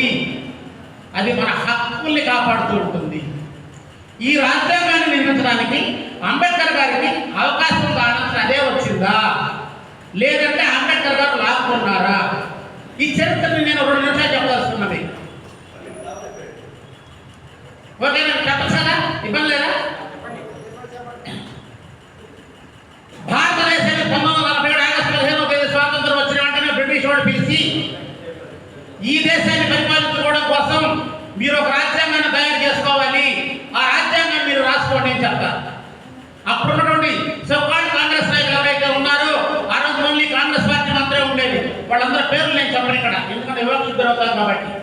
ఆ నాయకులందరూ కలిసి ఏదైనా ఒక కొత్త దేశం ఏర్పడితే ఐర్లాండ్కి చెందినటువంటి ఐవర్ జెన్నింగ్ రాజ్యాంగం రాసి పెడతా ఉంటాడు కొత్త దేశానికి. ఆ కొత్త దేశం మా భారతదేశానికి కొత్తగా రాజ్యాంగం కావాలి కాబట్టి కాంగ్రెస్ బృందం ఐవర్ జెన్నింగ్ దగ్గరికి వెళ్ళింది. అయ్యా, మాకు రాజ్యాంగం రాసి పెట్టాలి, మాకు అవసరం వచ్చింది, మీరు ఏ దేశం అని అడుగుతాడా? మరి భారతదేశం అయ్యాక అరే పిచ్చోళ్ళారా, మీరు పేరట్ల కోసం మొక్క పెట్టుకొని మీరు ఊరంతా తిరుగుతున్నట్టుంది వ్యాపారం ఇది. భారతదేశంలో ప్రపంచంలోనే ప్రపంచ ల్యాబ్లను మొత్తాన్ని పఠనం చేసి ప్రపంచంలోనే మేధావుల్లో మొట్టమొదటి స్థానంలో ఉన్న మేధావి మీ దేశంలో ఉంటే, నేను ఏదైనా రాజ్యానికి ఏదైనా దేశానికి రాజ్యాంగం రావాలనుకుంటే రాష్ట్ర రాజ్యాంగాన్ని తీసుకొచ్చి ఆయన దగ్గర నేను పరీక్షింపజేసుకొని నా అనుమానాలు నివృత్తి చేసుకొని మార్పులు చేర్పులు చేసుకొని ఆ దేశానికి రాజ్యాంగాన్ని ఇచ్చి డబ్బులు తీసుకొని కూలికి రాజ్యాంగాన్ని రాసేవాడినే కానీ నేను మేధావి అయితే కాదు, భారతదేశానికి రాజ్యాంగం నా వల్ల కాదు. ఖచ్చితంగా మీరు వెళ్ళి భారతదేశంలో అంబేద్కర్ గారిని కలవండి, ఆయన అప్పుడైతేనే భారతదేశానికి రాజ్యాంగం రాయగలరు అని చెప్పేసి ఆయన జెన్నింగ్ మొట్టమొదటిసారి చెప్పాడు. అప్పుడు భారతదేశం అంబేద్కర్ గారికి ఆలోచన వచ్చింది, రాజ్యాంగం రాయడానికి నాకు అవకాశం వచ్చేలా ఉంది, రాజ్యాంగం నేను రాయొచ్చు, నాకు అవకాశం వస్తుంది అని సంతోషపడుతున్న సమయంలో ఆ రోజు ఉన్నటువంటి ఎవరైతే మొట్టమొదటిసారి పార్లమెంట్ ఏర్పడిందో పాలకులందరూ కూడా అంబేద్కర్ గారికి ఒకే ఒక మాట చెప్పాడు, ఐవర్ జెన్నింగ్ కాకపోతే బాబుతో రాయిస్తాం, కానీ డాక్టర్ అంబేద్కర్ నిన్ను రాజ్యాంగ పరిషత్ మెట్లు ఎక్కనీయం, తలుపు కాదు కదా కిటికీలో ఉండేవాడు తొమ్మిది చూడనీయమని చెప్పేసి ఆ రోజు అంటరాని వాడిగా స్కూల్ వాడి చిన్నప్పుడు కూర్చోబెడితే భారత రాజ్యాంగ పరిషత్తులో కూడా అంటరాని వాడికి ఎట్టి పరిస్థితుల్లో ప్రవేశం లేదని అడ్డుకున్నటువంటి సంఘటన మనలో ఎంతమంది తెలుసు. అయితే ఆ రోజు ఈ భారత రాజ్యాంగ పరిషత్తులోకి ఎన్నికలు జరిగింది. 389 మంది ఉండేటువంటి సభ్యుల్లో ఎన్నికలు జరిగితే బాంబే ప్రొవిన్స్ అంబేద్కర్ గారు పోటీ చేస్తారు, నేను గెలుస్తానేమని. కానీ ఆ రోజే ఎన్నికల్లో అంబేద్కర్ గారిని ఓడించడం జరిగింది. సో అప్పుడు చెప్పారన్నమాట, నేను రాని లోపలికి. అప్పుడేం చేశారంటే తూర్పు బెంగాల్లో ఉన్నటువంటి నామసూత్రులు తీసుకెళ్లి తూర్పు బెంగాల్లో నామినేషన్ వేయించి అక్కడ నుంచి గెలిపించి రాజ్యాంగ పరిషత్తులకు తీసుకొచ్చే ప్రయత్నం చేశారు. రాజ్యాంగ పరిషత్తులో అడుగు పెట్టక ముందే అప్పుడు 1947 మనకు స్వాతంత్రం వచ్చిన వెంటనే దేశ విభజన జరుగుతూ ఉంది. ఎక్కడైతే 50% కంటే ఎక్కువ ముస్లిం జనాభా ఉంటుందో బోర్డర్లో ఆ బోర్డర్లో ఉండే ప్రాంతాన్ని పాకిస్తాన్లో కలిపేయండి అని చెప్పేసి మనవాళ్ళు ప్రతిపాదన చేసినప్పుడు అంబేద్కర్ గారు చేసినప్పుడు ఈస్ట్ బెంగాల్ 48% ముస్లింస్ ఉన్నప్పటికీ కూడా దాన్ని పాకిస్తాన్లో కలిపేసి ఆ రోజున నాయకులు అంబేద్కర్ గారి వైపు హేళనగా చూసి నువ్వు పాకిస్తాన్కి వెళ్ళి రాజ్యాంగం రాసుకో, భారతదేశ రాజ్యాంగ పరిషత్తులకు మాత్రం నిన్ను రాణించే ప్రసక్తే లేదు అని చెప్పారు. అటువంటి పరిస్థితుల్లో చిన్నగారు ఎవరైతే ఉన్నారో ముస్లిం అభ్యర్థి. ఆయన ఒక బృందాన్ని తయారు చేసుకొని బ్రిటిష్ వాళ్ళ దగ్గరికి వెళ్ళాడు. లార్డ్ మౌంట్ బాటన్ దగ్గరికి వెళ్ళడం జరిగింది. అయ్యా, భారతదేశ రాజ్యాంగ పరిషత్తులోకి అంబేద్కర్ గారిని అడుగు పెట్టకుండా అడ్డుకోవడానికి మీరు స్వాతంత్రం ప్రకటించినటువంటి తెల్లవాళ్ళ నుంచి నల్లవాళ్ళ స్వాతంత్రం వచ్చిందని చెప్పాం కదా, ఆ నల్ల నాయకులందరూ కూడా శత విధాల ప్రయత్నం చేస్తూ ఉన్నారు. డాక్టర్ బాబాసాహెబ్ అంబేద్కర్ రాజ్యాంగ పరిషత్తులో కనుక లేకపోతే మీరు స్వాతంత్రం ఇచ్చినా ఒకటే, ఇవ్వకపోయినా ఒకటే. నిన్న బడుగు బలహీన వర్గానికి న్యాయం జరగాలన్నా, రాజ్యాంగానికి రూపం రావాలన్నా, అందరికీ సమానమైన న్యాయం కావాలన్నా అది ఒక అంబేద్కర్ గారి వల్లే సాధ్యం అవుతుంది. కాబట్టి అంబేద్కర్ గారిని ఎట్టి పరిస్థితుల్లో మీరు భారత రాజ్యాంగ పరిషత్తులోకి తీసుకెళ్లాలని చెప్పేసి వాళ్ళు ఆయన ఎక్స్ప్లెయిన్ చేయడం. అప్పుడు బ్రిటిష్ వాళ్ళు సోకాడు గాంధీ గారిని, నెహ్రూ గారిని, పటేల్ గారిని మొత్తాన్ని పిలిచి, మీకేదో స్వాతంత్రం పొరపాటు ఇచ్చాం కానీ మాకు ఇప్పుడు ఇచ్చే ఉద్దేశం లేదు, ఇంకా 10 ఏళ్ల పాటు మేమే పరిపాలిస్తాము, తర్వాత చూస్తున్నామే, రాజ్యాంగం లేదు, రాజ్యాంగ పరిషత్ లేదు, ఎన్నికలు లేవు, మీరంతా మీ పని చూసుకోండి, పరిపాలన మేమే చేస్తాం. అప్పుడు వీళ్ళకి అర్థం కాదు ఏం జరిగింది, మా వల్ల ఏమైనా తప్పు జరిగిందా, తప్పు ఉంటే సరిదిద్దుకుంటాం, క్షమాపణలు కోరుకుంటాం, దయచేసి మాకు విషయం చెప్పండి అని లార్డ్ మౌంట్ బాటన్ని కాళ్ళ ప్రాధాయపడ్డ పరిస్థితి. అప్పుడే ఆయన ఒక మాట చెప్తాడు, భారత రాజ్యాంగ పరిషత్తులో అంబేద్కర్ గారిని తీసుకెళ్లి కూర్చోబెట్టి డ్రాఫ్టింగ్ కమిటీ చైర్మన్ గా ఆయన గారిని మీరు ఎన్నుకోగలిగితే మీకు స్వాతంత్రం, లేదంటే మీకు భారతదేశానికి స్వాతంత్రం లేదు లేదు లేదు. భారతదేశ స్వాతంత్రాన్ని 10 సంవత్సరాల పాటు వాయిదా వేయగలిగిన సత్తా ఎవరికైనా ఉందంటే అది ఓన్లీ వన్ బాబాసాహెబ్ అంబేద్కర్. అప్పుడు విధి లేని పరిస్థితుల్లో మళ్ళీ పూనాకు తీసుకెళ్లి మార్మాంక డాక్టర్ గారిని రిజైన్ చేయించి అంబేద్కర్ గారిని అక్కడ పోటీ చేయించి నామినేట్ చేసి తీసుకొచ్చి భారత రాజ్యాంగ పరిషత్తులో కూర్చోబెట్టి మాది పొరపాటు అయిపోయింది, ఈ దేశానికి దశ దిశ నిర్దేశించినటువంటి భారత రాజ్యాంగాన్ని నువ్వే రాయాలి, తప్పదు అని చెప్పేసి ప్రతి ఒక్కళ్ళు మొక్కినమైన ఇది మనం తెలుసుకోవాలి. అందుకే భారత రాజ్యాంగం ఆ రోజు నుండి ఈ రోజు వరకు ఎప్పుడు ప్రమాదంలోనే ఉంటుంది. అదే నెహ్రూ గారు, పటేల్ గారు, గాంధీ గారు ముగ్గురు కూర్చొని రాజ్యాంగానికి రాసుకొని ఉంటే రాజ్యాంగం ప్రమాదంలో ఉండదు. ఎందుకని వాటికి అనుకూలంగా రాసుకునేవాళ్ళు, వారే పరిపాలించుకునేవాళ్ళు, వాళ్ళే హ్యాపీగా ఉండేవాళ్ళు. కానీ భారత రాజ్యాంగం వచ్చిన తర్వాత ఏమవుతుంది, చాకవాడ తరఫున ఎమ్మెల్యే కనపడుతున్నారు, మంగళవాడ తరఫున ఎమ్మెల్యే కనపడుతున్నారు, పూనాడు తరఫున, మాలవాడ తరఫున, మాలవాడ తరఫున మంత్రులు కరెక్ట్గా పడుతూ ఉంటే దాన్ని చూసి జీర్ణించుకోలేనటువంటి ఏదైతే మేము అగ్రవర్ణాలని చెప్పుకున్నటువంటి దోపిడీ వర్గాలు ఉన్నాయో వాళ్ళు ఈ భారత రాజ్యాంగాన్ని సమూలంగా మార్చేయాలి, భారత రాజ్యాంగాన్ని లేకుండా చేయడం ఒక ప్రయత్నం చేస్తా ఉన్నారు. అప్పుడు అంబేద్కర్ గారు రాజ్యాంగ కమిటీ డ్రాఫ్టింగ్ చైర్మన్ ఎన్నికైనప్పుడు ఆయనతో పాటు 6 సభ్యులు ఏర్పాటు చేశారు. అందరూ కలిసి రాజ్యాంగం రాయాల్సినటువంటి పరిస్థితి. మామూలుగా ఈ మీటింగ్ విజయ్ సుందర్ ఇద్దరు అనుకున్నా కావాలని, సుందరం ఎగ్గొట్టాడు అనుకో, విజయ్ ఏమనుకుంటాడు, నాకేం పని బాగా మానుకుంటే అని చెప్పేసి ఆయన కూడా మానుకుంటాడు. నలుగురు పనులు చెప్తే 3 ఎగ్గొడితే మిగతా కూడా పని చేస్తాడా, చేయడు, జనరల్గా చేయడు కదా.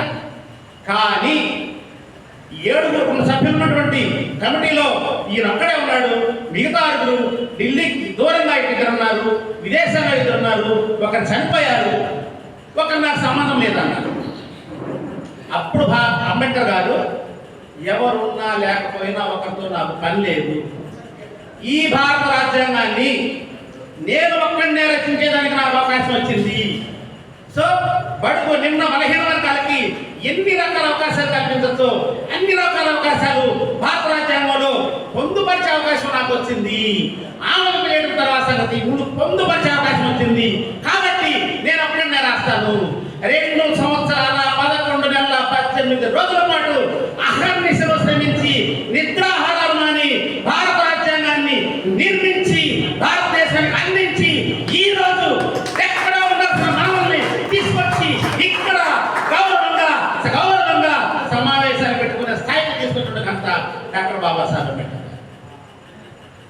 ఆ రాజ్యాంగ నిర్మాణం జరిగే సమయంలో ఒకరోజు రాత్రి జరిగిన సంఘటన ఉంది. ఒక చిన్న సంఘటన మీకు వివరిస్తాను. మిత్రులారా, ఉపన్యాసాలు చాలా మంది హాయిగా చెప్పగలరు, సబ్జెక్ట్ మాత్రం చెప్తాను. దయచేసి విసుగ్గా ఉంటే మీకు చెప్పండి. ఈ భారత రాజ్యాంగ రచన జరిగేటప్పుడు అంబేద్కర్ గారికి రత్తుభాయ్ అనే ఒక ఫ్రెండ్ ఉండేవాడు. ఫ్రెండ్ అంటే చిన్నప్పటి నుండి చిన్ననాటి నుండి మిత్రుడు, సన్నిహితుడు, స్నేహితుడు, మిత్రుడు, అటెండర్ కూడా ఆయన. ఏ పేపర్ మొక్క కావాలని ఆయన ఇస్తాడు, ఏది కావాలని ఆయన తెచ్చిస్తాడు, ఇది కావాల్సిన బిల్లు మొత్తం ఏర్పాటు చేస్తాడు, ఈ రాసిన పేపర్లన్నీ భద్రపరుస్తాడు, అన్నీ చేసే రత్తుభాయ్. ఒకరోజు సాయంత్రం 9 అయింది. అయ్యా, మీరు రాత్రి నిద్రపోలేదు, నిన్నటి రాత్రి నిద్రపోలేదు, కనీసం ఈ రోజైనా కాసేపు నిద్రపోండి, మీరు పడుకుంటే నేను ఇంటికి వెళ్తాను. సరే రత్తుభాయ్, నువ్వు వెళ్ళు, నేను పడుకుంటాను, కాసేపు రాష్ట్రం పడుకుంటాను, నువ్వు వెళ్ళు అంటాడు. నేను వెళితే నువ్వు పడుకోవు, నువ్వు పడుకుంటే నేను వెళ్తాను అంటాడు. అంబేద్కర్ గారికి స్వతహాగా చాలా కోపం వస్తాడు. నమస్కారం అడవయ్యా, అతను చెప్పేది ఏమి నాకు వెళ్ళిపోయాడు. మరుసటి రోజు ఉదయం 7:30 కల్లా వస్తాడు రత్తుభాయ్. అదే విధంగా పోయేటప్పుడు ఏ విధంగా కూర్చొని ఉన్నాడో అదే విధంగా కూర్చోవడం కాకపోతే చిన్న అంశం మారింది. ఏంటంటే కాళ్ళు కూర్చొని ఇంకా మావేస్తుంది షుగర్ కారణంగా. ఒక కాలు పైకి లేపి ఫ్యాన్ ఆపేసి ఫ్యాన్ కట్టేసి, ఆ కాలు పైకి లేపుకుంటే వాపు తగ్గుతుంది, ఫ్యాన్ కట్టేసి రాస్తారు. రత్తుభాయ్ వచ్చాడు. ఆ వచ్చిన విషయం కూడా అంబేద్కర్ గారు గమనించాల. ఆయన అడ్డాడు చేస్తున్నట్టు ఒక పుస్తకాన్ని అటైపు కింద వేశాడు. ఆ శబ్దానికి చూసి, ఏమయ్యా రత్తుభాయ్, నేను బొమ్మన్నాగా, నువ్వు వెళ్ళి పడుకోవయ్యా, నేను పట్టుకుంటాను బాగుంటాడు. అప్పుడు రత్తుభాయ్ వర ఏడ్చి, అయ్యా నేను వెళ్ళా, నిద్రపోయా, లేచా, ముస్తాబాయ్ మళ్ళీ వచ్చా, కానీ మీరు ఇంకా నిద్రపోలేదు, ఈ విధంగా అయితే మీ ఆరోగ్యం అవ్వాలి అని చెప్పేసి ఆయన వేడుకుని చూసి అంబేద్కర్ గారు ఒకటే చెప్తాడు, రత్తుభాయ్, ఈ భారత రాజ్యాంగ నిర్మాణం పూర్తయి భారతదేశంలో ఉన్నటువంటి ప్రతి ఒక్కరికి ఈ రాజ్యాంగ ఫలాలు అందుకోవడానికి ఆమోదింపచేసే అంతవరకు బాబాసాహెబ్ అంబేద్కర్ గారి ప్రాణం అయితే పోదు. ఇది రాసి పెట్టుకో, భారత రాజ్యాంగం అమలులోకి వచ్చిన తర్వాత మాత్రమే నా చావు ఉంటుంది, నువ్వే కంగారు పడవాలి చెప్తాడు. ఎవరు చెప్పగలరు ధైర్యంగా? ఎవరైనా చెప్పగలవా మనం? అంత కమిట్మెంట్ తోటి అంబేద్కర్ గారు రాజ్యాంగ నిర్మాణాన్ని, రాజ్యాంగ రచన చేయడం జరిగింది. ఎవరైనా 286 మంది చర్చల్లో పాల్గొన్నారు, భారత రాజ్యాంగ రచనలో పాల్గొన్నారు, వాళ్ళందరూ ప్రాతినిధ్యం ఉంది అంటే ఉంది. ఎప్పుడుంది, ఎక్కడుందో ఒక చిన్న మాటలో చెప్తారు. రాజ్యాంగ నిర్మాణం పూర్తయిన తర్వాత రాజ్యాంగ పరిషత్తులో దాని మీద చర్చ జరిగింది. 395 ఆర్టికల్స్, దాదాపుగా 12 షెడ్యూళ్లు, 22 భాగాలతోటి భారత రాజ్యాంగం పూర్తయినప్పుడు రాజ్యాంగ పరిషత్తులో ప్రతి ఒక్క అధికారం మీద చర్చ మొదలైంది. ఆ చర్చల్లో 258 మంది పాల్గొన్నారు.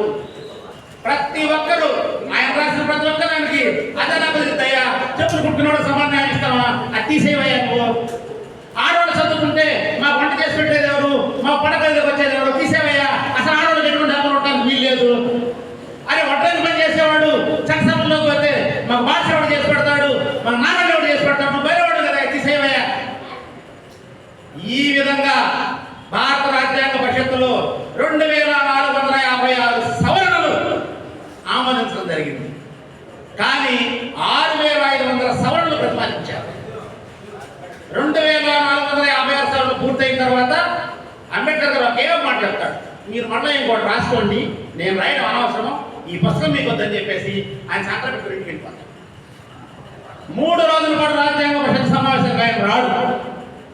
అప్పుడు నెహ్రూ గారు ప్రత్యేకించి ఒక టీంను పంపించి అంబేద్కర్ గారు ఎలా చెప్తే అలా ఆమోదిస్తామని చెప్పి ఆయన తీసుకురండి, భారత రాజ్యాంగం లేదని తెలిస్తే బ్రిటిష్ వాడు యొక్క స్వాతంత్రం అంటాడు, మళ్ళా 10 సంవత్సరాలు బట్టి తెచ్చేస్తానంటాడు, మీ నమ్మకంతో 2 రాష్ట్రాలు రద్దేస్తానని రాయని చెప్పేసి 5 పార్లమెంట్ సభ్యులు పంపిస్తే అప్పుడు అంబేద్కర్ గారు వస్తే ఆ 2456 సవరణలతోటి ఎన్నైతే జరిగినాయో ఆ రోజు ఆమోదం పొందింది. అదే నవంబర్ 26, 1949 ఆమోదం పొందిన తర్వాత ఆ రోజు కేవలం ఒక 5-6 అధికారులు మాత్రమే పాలనలోకి అవకాశం అయ్యేటటువంటి అధికారులు మాత్రమే అమల్లోకి తీసుకున్నారు. 1950 జనవరి 26వ తేదీన పూర్తి స్థాయిలో భారత రాజ్యాంగాన్ని అమల్లోకి తీసుకొచ్చేలాగా వచ్చిన రోజే ఇది గణతంత్ర దినోత్సవం. ఇదే భారత రాజ్యాంగం ఉంది. సో భారత రాజ్యాంగంలో ఏముంది, నా 20 నిమిషాలు చెప్పుమాట. భారత రాజ్యాంగంలో ఏముంది, ఈ భారత రాజ్యాంగాన్ని ఎందుకు సమూలంగా నాశనం చేయాలనుకుంటున్నారు?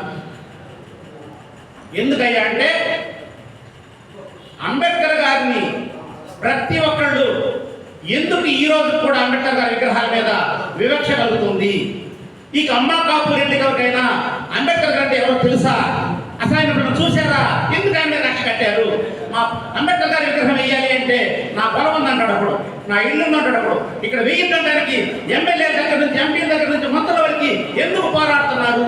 అంబేద్కర్ గారిని ఎందుకు ఈ సమాజం మొత్తం శత్రువుగా వస్తుంది అంటే, నా గేటు దగ్గర బయట కాండొస్తాం బాంఛన్న నిలవాల్సిన వాడు, గోసే బొమ్మలు కట్టుకొని నా అంటుతోని నేను మిగిలిన ఎంగిలి మెతుకులు తినాల్సిన వాడు, నా చెప్పులు కుట్టాల్సిన వాడు, చచ్చిపోయిన జంతువుల్ని చచ్చిపోయిన తోల్ని తీసుకెళ్లి పూర్తి చేయాల్సిన వాడు, ఊరు బయట ఎక్కడో ముట్టికి తాటాకు ముంత కట్టుకోవాల్సిన వాడు, ఎక్కడో కొండల మీద బొట్టల మీద బాణాలు వేసుకుంటా పెట్టల్ని పందుల్ని తప్పుకొని తినాల్సిన వాడు, చేపలు పట్టుకొని కాలంలో బతకాల్సిన వాడు, గోసే బొమ్మలు తిరిగేవాడు. ఈ భారతదేశంలో నా సార్వభౌమాధికారానికి గండి బట్టి ప్రతి ఒక్కరు ఈ రోజు కలెక్టర్ అవుతున్నాడంటే, ఎమ్మెల్యే అవుతున్నాడంటే, మంత్రి అవుతున్నాడంటే దానికి కారణం అంబేద్కర్ గారే. కాబట్టి ఈయన మనం పక్కన పెట్టేద్దాం. ఆ విగ్రహం చూస్తే నా పక్కన వస్తుంది, ఆ విగ్రహం చూస్తే నా వాళ్ళు సరసర రక్తం మండిపోతుంది. ఎందుకంటే నా ఆధిపత్యాన్ని గండి కొట్టాడు, అగ్రకులమైన అహమ్యం దెబ్బకొట్టాడు, అందరూ ఒకటే అన్నాడు, చట్టం ముందు సమానం అన్నాడు, ఎమ్మెల్యేని ప్రతి ఒక్కడూ ప్రశ్నిస్తున్నాడు, మంత్రిని ప్రతి ఒక్కడూ ప్రశ్నిస్తున్నాడు, అటువంటి రాజ్యాంగం పట్టుకొని వస్తాడు, ఈ చోటు దీనిలో ఉందంటాడు. నేను ఏం మాట్లాడడానికి లేకుండా వచ్చింది.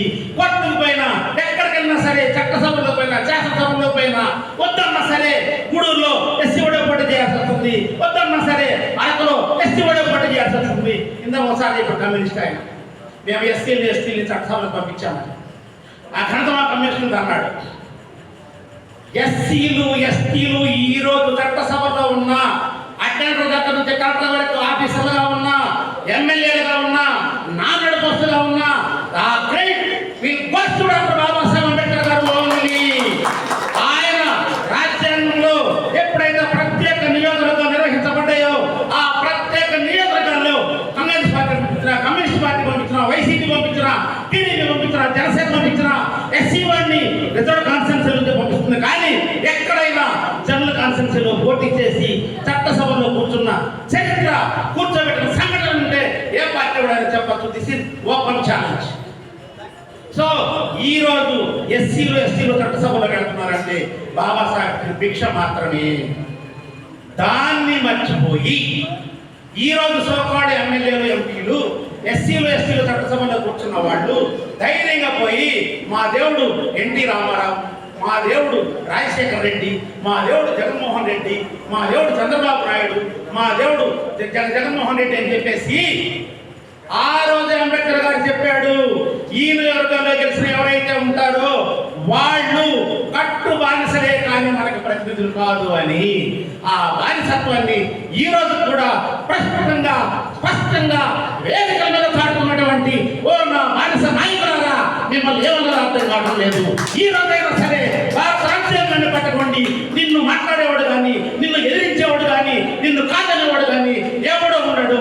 ఒక్కరోజు బతికేమా, 1000 రోజులు బతికేమా కాదు, ఎంతకాలం బతికేమన్నది ముఖ్యం కాదు. బ్రతికినంతకాలం ఎంత గొప్పగా బతికేమనేదే ముఖ్యం. బాబాసాహెబ్ అంబేద్కర్ గారు చెప్పింది ఈ మాట. మనిషి ఒకసారి పుడతాడు, ఒకసారి చనిపోతాడు, కానీ పిరికివాడు పుట్టిన దగ్గర నుంచి క్షణం భయంతో వస్తూనే ఉంటాడు. ధైర్యవంతుడు ఒక్కసారి పుడతాడు, లక్ష్యం కోసం పోరాడతాడు. ఆ పోరాటంలో ఏదో ఒక సమయంలో వీరమరణం పొందుతాడు. వీరుడిగా చరిత్రలో ఒక పేజీ తన కోసం కేటాయించుకుంటాడు. ధైర్యవంతులుగా బతుకుదామా, లేదంటే పిరికి వాళ్ళగా బతుకుదామా? మిత్రులారా, ఒక్కసారి నాకు చెప్పండి, ఎలా బతుకుదాం? గట్టిగా చెప్పండి, ధైర్యవంతులుగా బతుకుదాం. అంబేద్కర్ గారి వారసులుగా బతుకుదాం. అంబేద్కర్ గారి లక్ష్యం కోసం పోరాడదాం. భారత రాజ్యాంగాన్ని కాపాడుకుందాం. ప్రతి ఒక్కరికి సమానమైనటువంటి న్యాయం చేరేంత వరకు, ప్రతి ఒక్క సామాన్యుడు చట్టసభలోకి వెళ్ళేంత వరకు ఈ భారత రాజ్యాంగాన్ని కాపాడుకోవాల్సిన బాధ్యత మన అందరి మీద ఉందని మీకు సవినయంగా తెలియజేస్తున్నాను. ఈ యొక్క గొప్ప అవకాశాన్ని ఇచ్చినటువంటి మిత్రులందరికీ ప్రత్యేకమైన ధన్యవాదాలు. మిత్రులారా, జై భీమ్, జై భీమ్, జై భీమ్. ఎస్, కంటెంట్ వచ్చేసింది, సబ్జెక్ట్ వచ్చేసింది. సంతోషం అమ్మా.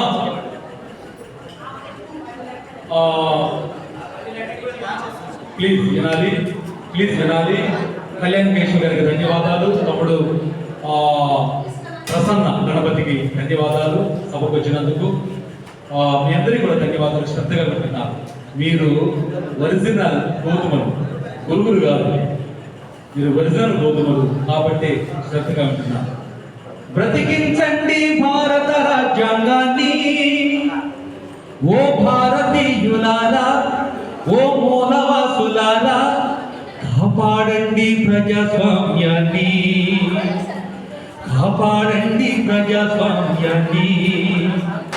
రాజ్యాంగం నీకు రక్షణ, అది పోతే నీకు భక్షణ, రాజ్యాంగం నీకు రక్షణ, అది పోతే నీకు భక్షణ. అనువాదుల రాష్ట్రం విస్తృత కరిను గుచ్చబోతుంది, మహనీయుడు అంబేద్కర్ ని ఆశయం అంతం కాబోతుంది. నేను చనిపోయినా రాజ్యాంగంలో ఒక బ్రతికే ఉంటాను. రాజ్యాంగం చనిపోయినప్పుడు నేను శాశ్వతంగా కన్నుమూస్తాను. మీ అంబేద్కర్. బ్రతికించండి భారత రాజ్యాంగాన్ని, ఓ భారతీయులారా, ఓ మూలవాసులారా, కాపాడండి ప్రజాస్వామ్యాన్ని,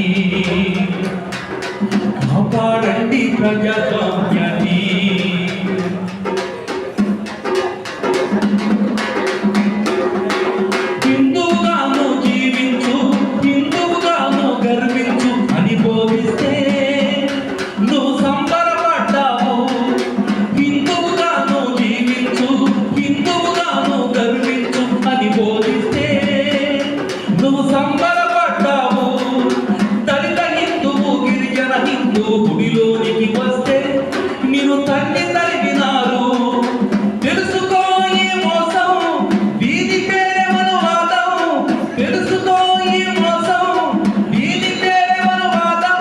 రాజ్యాంగం నీకు రక్షణ, అది పోతే నీవు భక్షణ, రాజ్యాంగం నీకు రక్షణ, అది పోతే నీవు భక్షణ. బ్రతికించండి భారత రాజ్యాంగాన్ని, బ్రతికించండి భారత రాజ్యాంగాన్ని. బ్రతికించుకుందామా భారత రాజ్యాంగాన్ని? Openly I telling with you, open challenge. నేను రాజ్యాంగం కోసం బ్రతుకుతాను, రాజ్యాంగం కోసం చస్తాను. This my decision. మీ సంగతి ఏంటి? సో మేము రాజ్యాంగం కోసం బతుకుతాము, రాజ్యాంగం కోసం చస్తాము అని చదివండి. ఐఎమ్ రెడీ అని చెప్పినట్టు ఏదో చచ్చిపోతాం. ఆయన ఆశయం కోసం బతుకుతాం. జై భీమ్. ప్లీజ్. కలిచెట్టి వెంకట్రావు గారు, హైదరాబాద్ హైకోర్టు అడ్వకేట్, వారు మనతో మాట్లాడతారు. ప్లీజ్ అందరూ వినాలి. రాజ్యాంగం కోసం బతుకుదాం, రాజ్యాంగం కోసం చచ్చిపోతాం.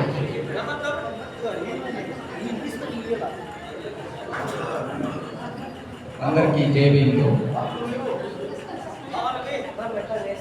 ఇటువంటి సభ 99 సంవత్సరాల క్రితం సమతా సైనిక్ దళ పేరుతోటి 1927లో మార్చి నెలలో డాక్టర్ అంబేద్కర్ గారే స్వయంగా సమతా సైనిక్ దళ్ అంటే ఎందుకన్నానంటే సైనిక అనే పేరు అంటే మిలిటరీ అనే పేరుని ఆ రోజే బాబాసాహెబ్ గారు గుర్తించారు. ఒక సైన్యం అవసరం అనే విషయం గుర్తించారు. కానీ ఆయన చనిపోయిన తర్వాత ఆ సమతా సైనిక్ దళ్, ఆ రిపబ్లికన్ పార్టీ ఆఫ్ ఇండియా, ఆ పీపుల్స్ ఎడ్యుకేషన్ సొసైటీ బాబాసాహెబ్ గారు మనకి ఏమైతే ఇచ్చిపోయాడో అన్నీ అంతర్ధానం అయిపోయినాయి. లేదంటే ఇతర పార్టీల వాళ్ళు వాటిని కైవసం చేసుకుంటున్నారు. ఆ క్రమంలో మన విజయ్ గారు, సుందరం గారు వీరిద్దరికీ ఈ గొప్ప ఆలోచన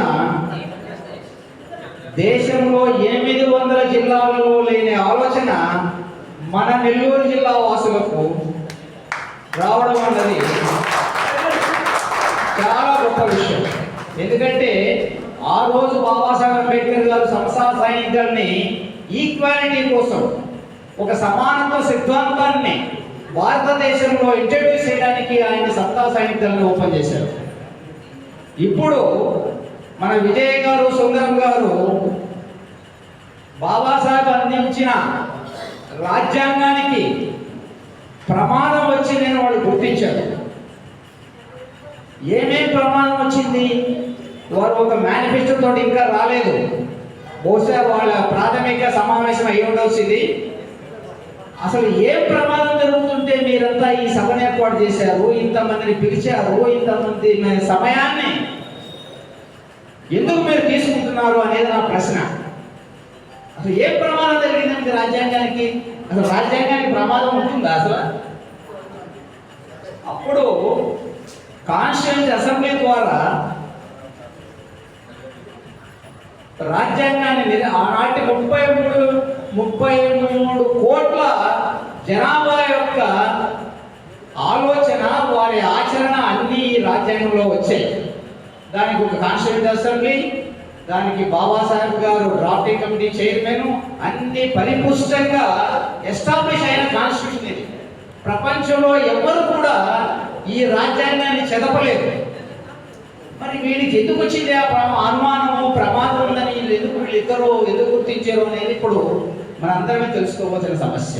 నిజంగా ఉందా ప్రమాదం రాజ్యాంగానికి? ఎలా ఉంది చెప్పండి, ఒక్కటి చెప్పండి, పర్వాలేదు చెప్పండి, ఒక్కటి చెప్పండి ఎలా ఉందో ప్రమాదం. మత విద్వేషాలు. వాళ్ళు ఏం చేయగలరండి? వాళ్ళు రోడ్లు నడుచుకుంటారు, జై శ్రీరామ్ అంటాడు ఒకడు, లేదంటే ఇంకేదో అంటాడు. వాళ్ళ వల్ల రాజ్యాంగానికి ఏం ప్రమాదం? రాజ్యాంగానికి ప్రమాదము మతంతో కాదు. మన మిత్రుడు చెప్పాడు, చట్టాలు ఎవరు చేస్తున్నారు, ఎవరు చేయాలి అనేది సమస్య. మరి వీళ్ళిద్దరికి, సుందరానికి, విజయ్ గారికి వీళ్ళకి ఏదో ఒక లోపల ఒక పెద్ద ఆలోచనే ఉన్నట్టే అనుకుంటున్నాను నేను. ఎందుకంటే సైన్యాన్ని పెట్టుకొని వాళ్ళు ఏదో ఒక విజయయాత్ర, దండయాత్ర చేయాలనే ఒక కార్యక్రమం వాళ్ళ మనసులో ఉందని నేను అనుకుంటున్నాను. లేకపోతే ఈ సైన్యం వాళ్ళకేం అవసరం అండి? ఈ సైన్యం అసలు ఆ సైన్యం నేను ఏమనుకుంటున్నానంటే, ఒక సైన్యాధిపతిని తిరుపతి పార్లమెంటు నియోజకవర్గం నుంచి పార్లమెంటుకు పంపడము, అదేవిధంగా సింహాపురి గడ్డ నుంచి కూడా ఒక సైనికుడిని, ఒక సైనికాధికారిని పార్లమెంటుకు పంపించడమే వాళ్ళ ముఖ్య ఉద్దేశం అనుకుంటున్నాను. ఎందుకంటే మనమంతా పోయి ఏం చేస్తాం? మనం రోడ్లకు పోతే పోలీసుడు కొడతాడు, జైలు, శిక్ష, కోర్టు, చుట్టూ ఆస్తులు అమ్ముకోవడం మనకి జరిగే పరిణామం. మరి ఏం చేయాలి ఈ సైన్యం? వీళ్ళంతా ఏం చేయబోతారు ఇప్పుడు? వీళ్ళ సైనిక ప్రచారం ఏంటి? పార్లమెంట్కి పంపించడమే వారి యొక్క సైనిక ప్రచారం. సరే, బాబాసాహెబ్ గారు సమతా సైనికులను పెట్టి ఒక ఈక్వాలిటీ, ఈ సమాజంలో అందరికీ ఒక సమానత్వ సిద్ధాంతాన్ని తీసుకురావాలని ఆయన ప్రయత్నం చేశారు. దానితోటి కొంత మనం అందరినీ కూడా అనుభవిస్తూ కొంత సమానత్వానికి దగ్గరగా వెళ్ళాము. ఇంకా చాలా సమానత్వాన్ని తీసుకురావాల్సి వస్తుంది. సరే, అది ఒక సమస్య. ఇకపోతే ఇప్పుడు మన మిత్రులు చాలా మంది చెప్పారు, చట్టాల ద్వారా ఈ యొక్క రాజ్యాంగానికి ప్రమాదం ఉందన్నారు. చాలా మంది మిత్రులను మెచ్చుకోవాలి. ఎందుకంటే ఈరోజు ఈ సభ పెట్టడం అన్నది బహుశా భారతదేశంలో ఎక్కడ కూడా ఇటువంటి సబ్జెక్ట్ మీద సభ లేదని నేను అనుకుంటున్నాను. ఎందుకంటే రాజ్యాంగాన్ని కాపాడాలి. ఏ రోజు? రిపబ్లిక్ డే రోజు. అసలు రిపబ్లిక్ డే అంటే సర్వసత్తాకమైన రోజు ఇది. అసలు మన జెండా రెపరెపలాడుతుంటుంది. ఏది? ప్రపంచ పటం మీద ఈ భారతదేశపు జెండా రెపరెపలాడుతూ ఉంటుంది. ఏముంటుంది ఆ జెండాలో? 3 రంగులు ఉంటాయి. ఇవన్నీ బాబాసాహెబ్ గారివే. 3 రంగులు ఉంటాయి. పైన కాషాయం, మధ్యలో తెలుపు, కింద ఆకుపచ్చ. ఈ మూడు, అదిగో మిత్రుడు కుర్రవాడు ఎవరో ఎగరేస్తా ఉన్నాడు. ఈ యొక్క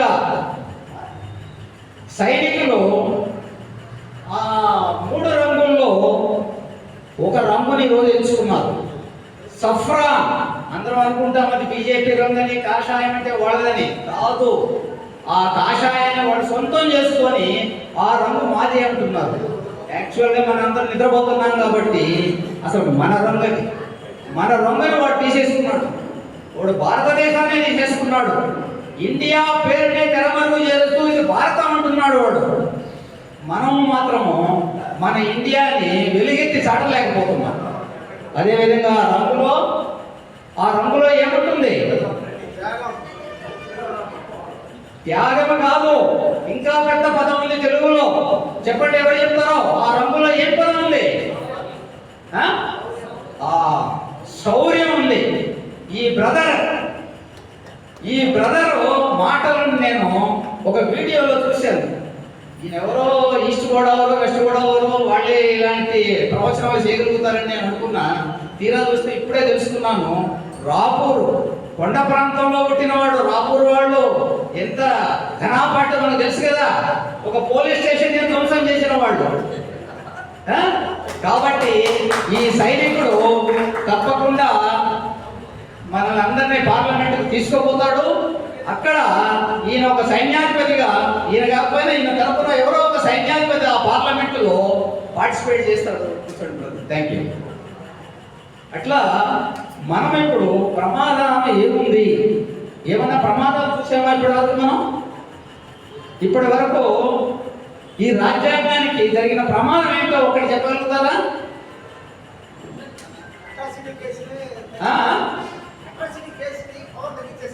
ఏంటంటే అట్రాసిటీ కేసుకి రాజ్యాంగానికి డైరెక్ట్ సంబంధం లేదు. ఏం జరిగింది?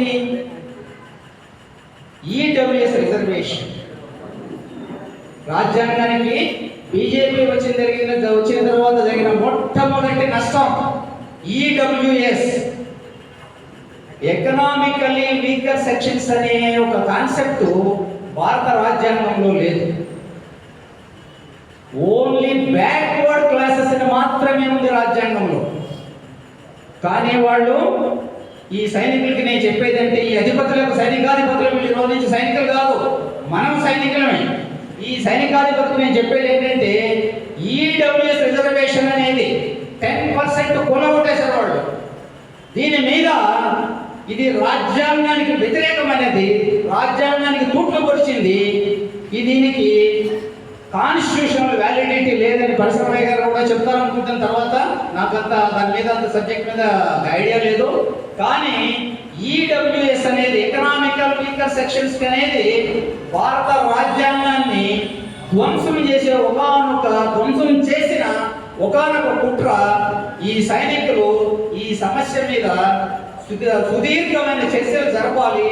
ఈ జిల్లాలోను, తిరుపతి జిల్లాలో దాన్ని చర్చలు జరిపి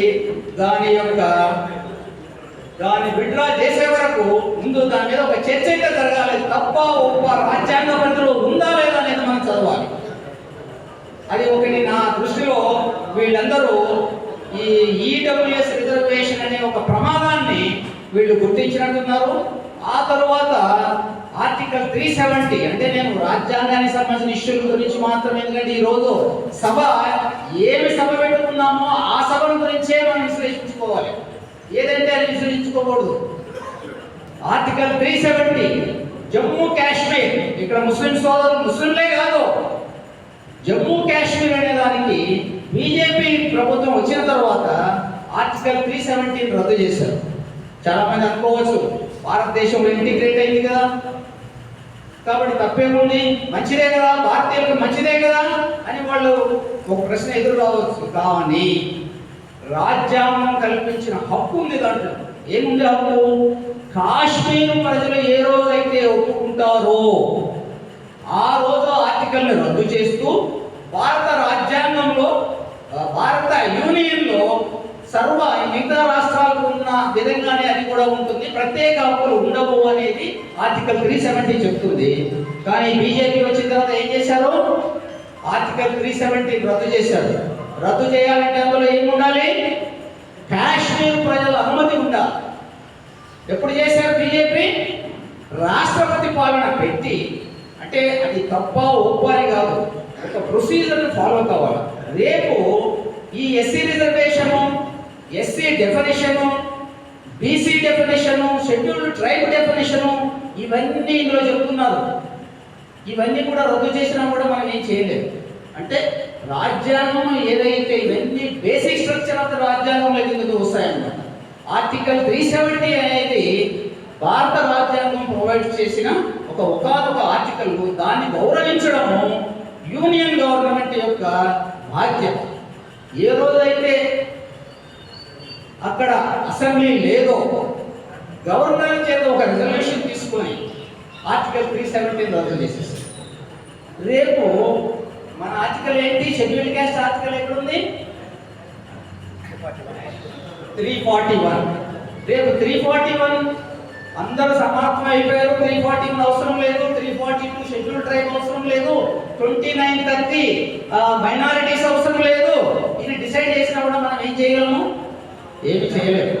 కాబట్టి మనము, మన మిత్రులు సరైన రోజు సరైన సమయంలో రాజ్యాంగానికి ప్రమాదం ఉంది అని వాళ్ళు ఒక పసిగట్టి ఈ సభను ఏర్పాటు చేశారు. కాబట్టి మనము రాజ్యాంగాన్ని పూర్తిగా కూలంకుషంగా తెలుసుకోవాలి. తెలుసుకుంటూ మనము అల్టిమేట్గా ఈ సైన్యం యొక్క అంతిమ కార్యక్రమం ఏంటి అనేది వాళ్ళు తర్వాత నిర్వాహకులు ఖచ్చితంగా మనకు చెప్తారు. అది మనందరం ఫాలో అవుదాము. ఆ విధంగా భారత రాజ్యాంగానికి ప్రమాదం మాత్రం పొంచి ఉంది, పూర్తిగా పొంచి ఉంది. అయితే ఏంటంటే ఒక బేసిక్ కాన్స్టిట్యూషనల్ స్ట్రక్చర్స్ ఉన్నాయి, వాటిలో ఏమి చేయలేదు. ఏమి? ఒక 10 బేసిక్ పిల్లర్స్ ఉన్నాయన్నమాట. ఇప్పుడు ఈ భవంతి నిలబడాలంటే 10 పిల్లర్స్ ఉంటాయి. అదేవిధంగా భారత రాజ్యాంగానికి కూడా ఆ 10 పిల్లర్స్ మాత్రమే బేసిక్ స్ట్రక్చరు. ఆ స్ట్రక్చర్ని కదలపడానికి వీలు లేదు అని జ్యుడిషియల్ రివ్యూస్, జ్యుడిషియల్ జడ్జిమెంట్స్ చాలా వచ్చాయి. ఆ 10 తప్ప మిగతా అన్నిటిల్లో ఈ ప్రమాదం పొంచి ఉంది. ఆ ప్రమాదం ఖచ్చితంగా పొంచి ఉంది. మనకి ఏదైతే ఈడబ్ల్యూఎస్ రిజర్వేషన్, అసలు ఊహించని రిజర్వేషన్ ఇది. చూడండి, ఆ రిజర్వేషన్ కూడా ఇక్కడ అందరూ రెడ్లు, కమ్మవాళ్ళు వీళ్ళంతా అనుకుంటారు, ఓ ఈడబ్ల్యూఎస్ పెడితే మాకు వస్తాయని. రావు, అన్ని బ్రాహ్మణులకే పోతాయి. మీరు డేటా తీసి చూడండి, మొత్తం బ్రాహ్మణులకే. అది వాళ్ళ కోసమే పెట్టుకున్నారు. వాళ్ళు 2%, 3% లేని జనాభా 10% రిజర్వేషన్ ఎంజాయ్ చేస్తున్నారు. కాబట్టి ఈ యొక్క సంఘానికి, రాబోయే ఈ సైనిక సంఘానికి ఈ ఈడబ్ల్యూఎస్ అనేది అన్కాన్స్టిట్యూషనల్, రాజ్యాంగ విరుద్ధము. దీన్ని మీరు చర్చించాలి. ఫస్ట్ దీన్ని ఢిల్లీకి సైతం తీసుకెళ్ళాలి. ఒకవేళ వాళ్ళు ఈడబ్ల్యూఎస్ రిజర్వేషన్ 107 అమెండ్మెంట్ ప్రకారం పెట్టినా కూడా దాన్ని మళ్ళీ కూడా ప్రజాభీష్టం మేరకు రద్దు చేసే అవకాశం ఉంది. కాబట్టి ఈ సభ నుంచి, ఈ సభ ప్రత్యేకంగా ఈడబ్ల్యూఎస్ అనే ఒక పాయింట్ని వాళ్ళ దృష్టికి నేను తీసుకొస్తున్నాను. వాళ్ళు చర్చించి దీన్ని మళ్ళీ మాట్లాడాలి. అదేవిధంగా బేసిక్ స్ట్రక్చర్ ఏమి 10 స్ట్రక్చర్లు ఏమి కలపలేదు ఎవరు కూడా. కేశవానంద భారతి అనే జడ్జిమెంట్లో కేరళ రాష్ట్ర ప్రభుత్వము ఒక చట్టాన్ని పాస్ చేసింది. ఈ దేవాలయాలకు సంబంధించిన భూములన్నింటినీ ప్రజలకు పంచడానికి ఆనాటి కమ్యూనిస్ట్ గవర్నమెంట్ ఒక చట్టాన్ని పాస్ చేస్తే, వాళ్ళు కేశవానంద భారతి అనే ఒక మఠానికి సంబంధించిన అధిపతి సుప్రీంకోర్టు దాకా వెళ్తాడు. అప్పుడు ఒక జడ్జిమెంట్ వస్తుంది. దాన్నే ఫేమస్ కేశవానంద భారతి జడ్జిమెంట్ అంటారు. దాని ప్రకారము 10 విషయాలలో పార్లమెంటుకు ఎలాంటి హక్కులు లేవు. ఆ 10 విషయాలు ఈ రాజ్యాంగానికి సంబంధించిన సభ కాబట్టి ఆ 10 విషయాలు మీకు ఒక్కసారి వినిపిస్తాను. ఒకటి ఏంటంటే సూప్రమసీ ఆఫ్ ది కాన్స్టిట్యూషన్. సూప్రమసీ అంటే ఇక రాజ్యాంగం తప్ప ఇంకేదీ తిరుగులేదు. పార్లమెంట్కి కూడా అధికారాలు లేవు, జుడిషియరీకి అధికారాలు లేవు, ఎగ్జిక్యూటివ్కి అధికారాలు లేవు. రాజ్యాంగమే సుప్రీం. భారతదేశానికి ఏది సుప్రీము? రాజ్యాంగమే సుప్రీం అనేది కేశవానంద భారతి కేసులో మొట్టమొదటిగా ఉదాహరించిన సంఘటన అన్నమాట. సూప్రమసీ ఆఫ్ ది కాన్స్టిట్యూషన్ ఎవ్వరు చెప్పు చెదపలేరు అని చెప్పింది. ఆ తర్వాత కోర్ స్ట్రక్చర్, భారత రాజ్యాంగానికి మౌలికమైనవి ఏంటి? సావర్నిటీ, సార్వభౌమాధికారము, డెమోక్రసీ, రిపబ్లికనిజము. ఈ మూటిని పరిధి దాటిపోవడానికి లేదు అని రెండవ పాయింట్లో చెప్తారు. మూడవ పాయింట్లో ఇప్పుడు బర్నింగ్ ఇష్యూ చాలా మంది చెప్తున్నారు, సెక్యులరిజం అనేది కూడా బేసిక్ స్ట్రక్చర్లో ఉంది కాబట్టి దాన్ని కూడా కలపలేరు. అయినా కానీ అటు మైనారిటీల మీద అటు క్రైస్తవుల మీద వాళ్ళు ఏదో రకమైన చర్యలకి పేపరంతో చేస్తూ ఉంటారు. కానీ బేసికల్గా వాళ్ళని ఏమి డిస్టర్బ్ అయితే చేయలేరు. రాజ్యాంగ పరంగా ఎటువంటి మార్పులు జరగవు. కాకపోతే ఆచరణలో వాళ్ళు మార్పులు చట్టాలు చేయగలుగుతారేమో కానీ బేసిక్ స్ట్రక్చర్లో రాదు. కాబట్టి ఎటువంటి చట్టాలు చేసినా ఇప్పుడు చెప్తున్నారు కదా, ఓ క్రైస్తవుడు బైబిల్ పట్టుకుంటే షెడ్యూల్డ్ క్యాస్ట్గా గుర్తించబడడు అన్నారు. అవన్నీ చెల్లవు. ఎందుకంటే ఆల్రెడీ ఇట్ ఈస్ డిఫైన్డ్. అది తప్ప క్రైస్తవం మంచిదా కాదా అనేది మన టాపిక్ కాదు. ఇక రాజ్యాంగం పొందుపరిచిన హక్కులని ఎవ్వరు ఈ చిన్న చిన్న జడ్జిలు, మ్యాజిస్ట్రేట్లు, పోలీసులు, హైకోర్టు జడ్జిలు, సుప్రీంకోర్టు జడ్జిలు మార్చడానికి వీలు లేని పరిస్థితి. ఎందుకంటే సెక్యులరిజం కూడా బేసిక్ స్ట్రక్చర్లోకే వచ్చింది. అదేవిధంగా ఫెడరల్ స్టేట్, ఇప్పుడు నిన్న చూడండి, తమిళనాడులో గవర్నరు శాసనసభ ఆమోదించిన చట్టాలని నేను రికమెండ్ చేయను, నేను సంతకం చేయను, పైకి పంపను, చట్టం కానికుండా చేస్తాను అంటారు. అది కూడా తప్పని ఈ బేసిక్ స్ట్రక్చర్లోనే చెప్తుంది. అదేవిధంగా జుడిషియల్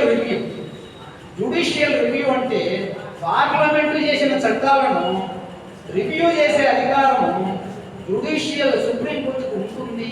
అది బేసిక్ స్ట్రక్చర్లోనే వస్తుంది. కాబట్టి ఎటువంటి చట్టాన్నైనా కూడా, ఎటువంటి చట్టం పాస్ చేసినా కూడా జుడిషియల్ రివ్యూ కిందకి వస్తుంది.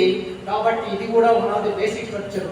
దీని ద్వారా ఇప్పుడు మనందరిది ఇక్కడికి వచ్చిన వాళ్ళందరికీ ఒక బర్నింగ్ ఇష్యూ ఉంది. అది క్లాసిఫికేషన్ ఇష్యూ. సరే, అది తప్ప ఒప్ప దాని పక్కకు పెడితే అది కూడా బేసిక్ స్ట్రక్చర్లోకి వస్తుంది. కాబట్టి కొంతమంది చెప్పడం ఏంటంటే అది రేపు సుప్రీంకోర్టుకి వెళితే జుడిషియల్ రివ్యూలో కొట్టివేయబడుతుంది అని అంటున్నారు. సరే, అది వేరే విషయము. ఇక నెక్స్ట్ రూల్ ఆఫ్ లా అంటే ప్రతి ఒక్కడు నిన్న ఎవరో చెప్తున్నారు కావాలో, సరే వాడు ఎవరో ఒక ఆర్టీఓ ఇలా ఎగాదిగా మాట్లాడుతున్నాడు. ఏదో ఒక గట్టుపల్లిని ఒక విలేజ్లో భూముల గురించి వెళ్తే కర్కశంగా మాట్లాడుతున్నాడు, అది ఇది అని చెప్పుకొచ్చారు. అటువంటివన్నీ కూడా రూల్ ఆఫ్ లా కిందకి వస్తాడు. ఆ రూల్ ఆఫ్ లా లేకుండా ఎవ్వరు కూడా ఎవరిని అనడానికి లేదు, ఒక ఆర్డర్ పాస్ చేయడానికి లేదు. అందులో రూల్ ఆఫ్ లా కూడా బేసిక్ స్ట్రక్చర్లోకి వస్తుంది. అదేవిధంగా ఇండిపెండెన్స్ ఆఫ్ జ్యుడిషియరీ అంటే న్యాయస్థానం యొక్క ప్రతిపత్తి. అది ఇంకా తర్వాత ఫండమెంటల్ రైట్స్, ప్రాథమిక హక్కులు, ఆ తర్వాత పార్లమెంటరీ ఫార్మ్ ఆఫ్ గవర్నమెంట్. ఇట్లా ఒక 10 పిల్లర్స్ తోటి బాబాసాహెబ్ గారు ఇటువంటి తుంటరి బీజేపీ వాళ్ళు, ఆర్ఎస్ఎస్ వాళ్ళు ఇలాంటి వాళ్ళందరూ వస్తారని ఆ బాబాసాహెబ్కి ఆ రోజే తెలుసు. అందుకని ఆయన పకడ్బందీగా ఈ యొక్క కాన్స్టిట్యూషన్ని ఈ 10 బేసిక్ స్ట్రక్చర్ పిల్లర్స్ నిలబెట్టాడు. కాబట్టి ఎట్టి పరిస్థితుల్లో రాజ్యాంగానికి ఏం ప్రమాదం లేదు. అయినా మనము ఎంతో జాగ్రత్తగా, ఈ బీజేపీ ఎన్నో కుట్రలతో వస్తుంది. చూడండి, ఒక ఈడబ్ల్యూఎస్ ఎలా వచ్చేసిందో, అదేవిధంగా ఆర్టికల్ 317 ఎలా రద్దు చేసిందో ఇలా వచ్చే ప్రమాదం ఉంది. కాబట్టి ఈ సైనికులకు, ఈ యొక్క నిర్వాహకులకు ధన్యవాదాలు చెప్తూ ఈ అవకాశం ఇచ్చిన మీ అందరికీ ధన్యవాదాలు. జై భీమ్, జై భీమ్, జై Bhim. Thank you sir for valuable words. మనం ఫైనాన్స్కి వచ్చాం, పెద్దలు తెలంగాణ నుంచి వచ్చారు, తదుపరి కలెక్టర్ గారు మాట్లాడతారు. ఇప్పుడున్న మేమందరం కూడా ఎప్పుడు మాట్లాడుతుంటాం. కాబట్టి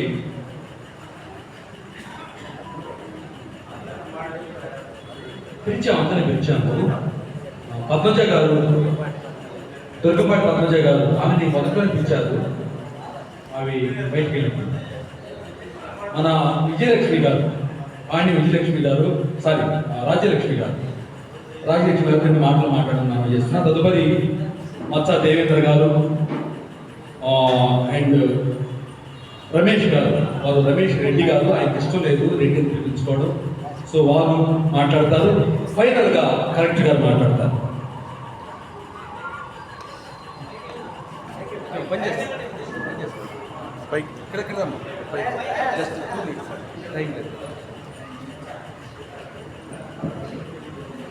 అందరికీ జై భీమ్. జై భీమ్. ఈ రాజ్యాంగ రక్షణ సైన్యం అనే పేరు వినగానే నాకు ఒక భావన స్ఫురించింది. అదేంటంటే రారా సైన్ అంటే ఈ మనువాదులకి మనం రాజ్యాంగ రక్షకులమైనటువంటి మనం విసురుతున్నటువంటి ఒక సవాలుగా నాకు అనిపించింది. ఈ ఉండేటువంటి రోజుల్లో ఈ రాజ్యాంగ రక్షణ సైన్యం అనేది చాలా క్రియాశీలకంగా పనిచేయాల్సినటువంటి అవసరం ఉంది. అలా చేయగలరనే నమ్మకం కూడా నాకైతే ఉంది. అయితే ఏంటి మనమంతా చేయాలి, మనం చేయాల్సినటువంటి రాజ్యాంగ రక్షణ చేసుకోవాలంటే మనం మొట్టమొదటిగా ఒక పని చేయాలి. ఎన్నెన్నో శాఖలుగా మనం విభజించబడున్నాం. ఎవరి ప్రాంతాలలో వాళ్ళు ఒక్కొక్కరు సమతా సైనిక దళని, భీమ్ ఆర్మీ అని ఎన్నో రకాలుగా ఉన్నటువంటి ముక్కలు చెక్కలుగా విడిపోయి ఉన్నటువంటి ఈ అన్ని వర్గాలు ఒక్క తాటి మీదకి తేగలిగితే, ఒక్క తాటి మీద నడపగలిగితే, ఒక మాట మీద, అప్పుడు మనం అనుకున్నది సాధ్యమయ్యేటువంటి అవకాశాలు చాలా దగ్గరగా ఉన్నాయనిపిస్తుంది. అది నడిపేదానికి ఒక సరి అయినటువంటి నాయకుడు కావాలి.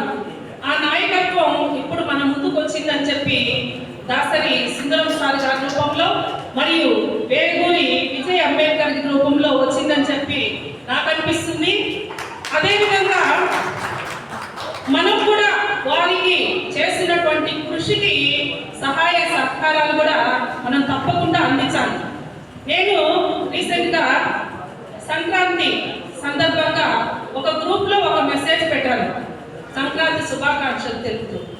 దానికి స్పందిస్తూ విజయ్ కుమార్ సారు ఏం పెట్టారంటే, మేడం నా ఆవేదన, ఆలోచన, ఆక్రందన, నా ఆశ, నా శ్వాస అన్నీ కూడా ఈ రాజ్యాంగం మీదే ఉన్నాయి. మన రాజ్యాంగం చాలా ప్రమాదంలో ఉంది, దీన్ని కాపాడుకోవాల్సినటువంటి అవసరం మన అందరిపైన ఉంది అని చెప్పి సార్ తన ఆవేదనని వెలిబుచ్చడం జరిగింది. నేను దానికి సమాధానంగా ఒకటే చెప్పాను, no need to worry sir, we are all with you. మీరు ఒక మంచి పని చేస్తున్నారు, దానికి మా వంతుగా మేము ఎప్పుడు ముందుంటాము అని చెప్పి తెలియజేశాను. అలాగే ఇప్పుడు ఇక్కడికి వచ్చిన వాళ్ళందరికీ సార్ సిద్ధాంతపరంగా అవగాహన ఉండే వాళ్ళే వచ్చారు. కాబట్టి సిద్ధాంతాలని వదిలివేయాల్సినటువంటి అవసరం అయితే లేదనిపిస్తుంది. ఎప్పుడు సిద్ధాంతాలు చెప్పుకుంటాం, ఎన్నిసార్లు వింటాం, మనకి విసుగొచ్చేంత వరకు. కానీ ప్రాక్టికల్ రూపంలోకి రావాల్సినటువంటి తరుణం వచ్చిందని చెప్పి ఇప్పుడు సమయం ఖచ్చితంగా ఇప్పుడు మనం చేయాలి సార్. ప్రాక్టికల్ లేకుండా థియరీ వల్ల మనకి ఏమి యూజ్ ఉండదు. ఏంటి ఆ ప్రాక్టికల్గా వేలో మనం ఏ విధంగా ముందుకు పోవాలని చెప్పి మనం ఆలోచిస్తే మన చేతిలో ఉంది. ఇప్పుడు విజయ్ సార్ గారు అంత ఆవేదన పడాల్సిన అవసరం లేదు. ఆయుధాన్ని మన చేతిలో పెట్టుకొని ఊరికే ఆవేదన చెందితే ఫలితం ఏముంటుంది? ఏంటి ఆ ఆయుధం అని మనం అందరికీ తెలుసు. దాన్ని వినియోగించుకోవాల్సినటువంటి సమయంలో సరిగా దాన్ని వినియోగించకపోవడం వల్ల ఇలాంటి ఆవేదనకు మనం గురి కావాల్సి వస్తుంది. ఎలా అంటారు, అది ఒక ఓటు ద్వారా మనం ఎన్నో వేల ప్రశ్నలకు సమాధానం చెప్పొచ్చు. అవునంటారా కాదంటారా సార్? మేడం చెప్పండి. ఓటు వజ్రాయుధం లాగా మన చేతికి ఇస్తే మనం మనువాదులకు ఓటు వేసి వాళ్ళు రకరకాలుగా మనం కొడుతున్నారు, తింటున్నారు, హింసిస్తున్నారు, వెలివేస్తున్నారు అని చెప్పి బాధపడటంలో అర్థం ఏమైనా ఉందా? ఈసారి ప్రతి ఒక్కరూ ఒక శక్తిగా మారాలి. విద్యావంతులు, చైతన్యవంతులు, వాళ్ళు ఒక్కొక్కరు 100 ఓట్లను సమీకరించుకోగలిగితే మనం ఈ రాజ్యాంగ వ్యతిరేక శక్తుల్ని ఆపలేమా? ఆలోచిద్దాం సార్. ఒకసారి ఆలోచన కాదు, ఆచరణగా చూపిద్దాం. ఈసారి వచ్చేటువంటి ఎన్నికల్లో మన శక్తి ఏంటి అని నిరూపించుకోవడం అనేది మన చేతుల్లోనే పెట్టుకొని ఎవరినో ప్రాధేయపడాలా లేదా వెలివేతలకు గురి కావాలనేది మనము ఖచ్చితంగా ఆలోచించాల్సినటువంటి సమయం వచ్చింది. ఏ విధంగా ఈ రారాసై what is the importance to origin of రారాసై అనేది ఆలోచిస్తే కొన్ని అక్షరాల రూపంలో నేను చెప్పదలుచుకున్నాను సార్. రారాసై వస్తున్నాం వస్తున్నాం రారాసై అంటూ మోత్రపు మనువాదాన్ని ఎదిరించా వస్తున్నాం వస్తున్నాం రారాసై అంటూ రాజ్యాంగ వ్యతిరేక శక్తుల్లారా సంఘ విద్రోహుల్లారా వస్తున్నాం వస్తున్నాం రారాసై అంటూ రాజ్యాంగ రక్షణ సైనికులమై మనువాద మండలిని కడుగగా మదమెక్కిన మతోన్మాద ముష్కర మోకల మెడలు వంచుగా వస్తున్నాం వస్తున్నాం మనువాద మండలిని కడుగగా మదమెక్కిన మతోన్మాద ముష్కర మోకల మెడలు వంచగా వస్తున్నాం వస్తున్నాం రాజ్యాంగ రక్షణ సైనికులమై కారం చేడు చుండూరు ఊచకోతల ప్రతీకగా కారం చేడు చుండూరు ఊచకోతల ప్రతీకగా యూనివర్సిటీలో చంపబడ్డ వేముల రోహిత్ సాక్షిగా యూనివర్సిటీలో చంపబడ్డ వేముల రోహిత్ సాక్షిగా కనీస మానవ హక్కులను కాలరాసి చేయని నేరానికి జైలు గోడల మధ్య బంధించబడి హత్య గావించబడ్డ అధ్యాపకుడు సాయిబాబా సాక్షిగా కనీస మానవ హక్కులను కాలరాసి చేయని నేరానికి జైలు గోడల మధ్య బంధించబడి హత్య గావించబడ్డ అధ్యాపకుడు సాయిబాబా సాక్షిగా పట్టపగలు నడి రోజుల్లో నడి వీధుల్లో నగ్నంగా ఊరేగించి చెరచబడి చంపబడ్డ మణిపూర్ మహిళల మౌన రోదనల సాక్షిగా బగబగమండే అగ్ని జ్వాలలమై వస్తున్నాం వస్తున్నాం రారాసై అంటూ రాజ్యాంగ రక్షకులమై మీ రాక్షస వికృత చేష్టలకు బలి అయిన ఉన్న ఉదంతాల ఊపిరిగా మీ రాక్షస వికృత చేష్టలకు బలి అయిన ఉన్న ఉదంతాల ఊపిరిగా ప్రశ్నించిన పాపానికి ఆరు బయట హింసించబడ్డ డాక్టర్ సుధాకర్ సాక్షిగా ప్రశ్నించిన పాపానికి ఆరు బయట హింసించబడ్డ డాక్టర్ సుధాకర్ సాక్షిగా కులహంకార దౌష్యంతో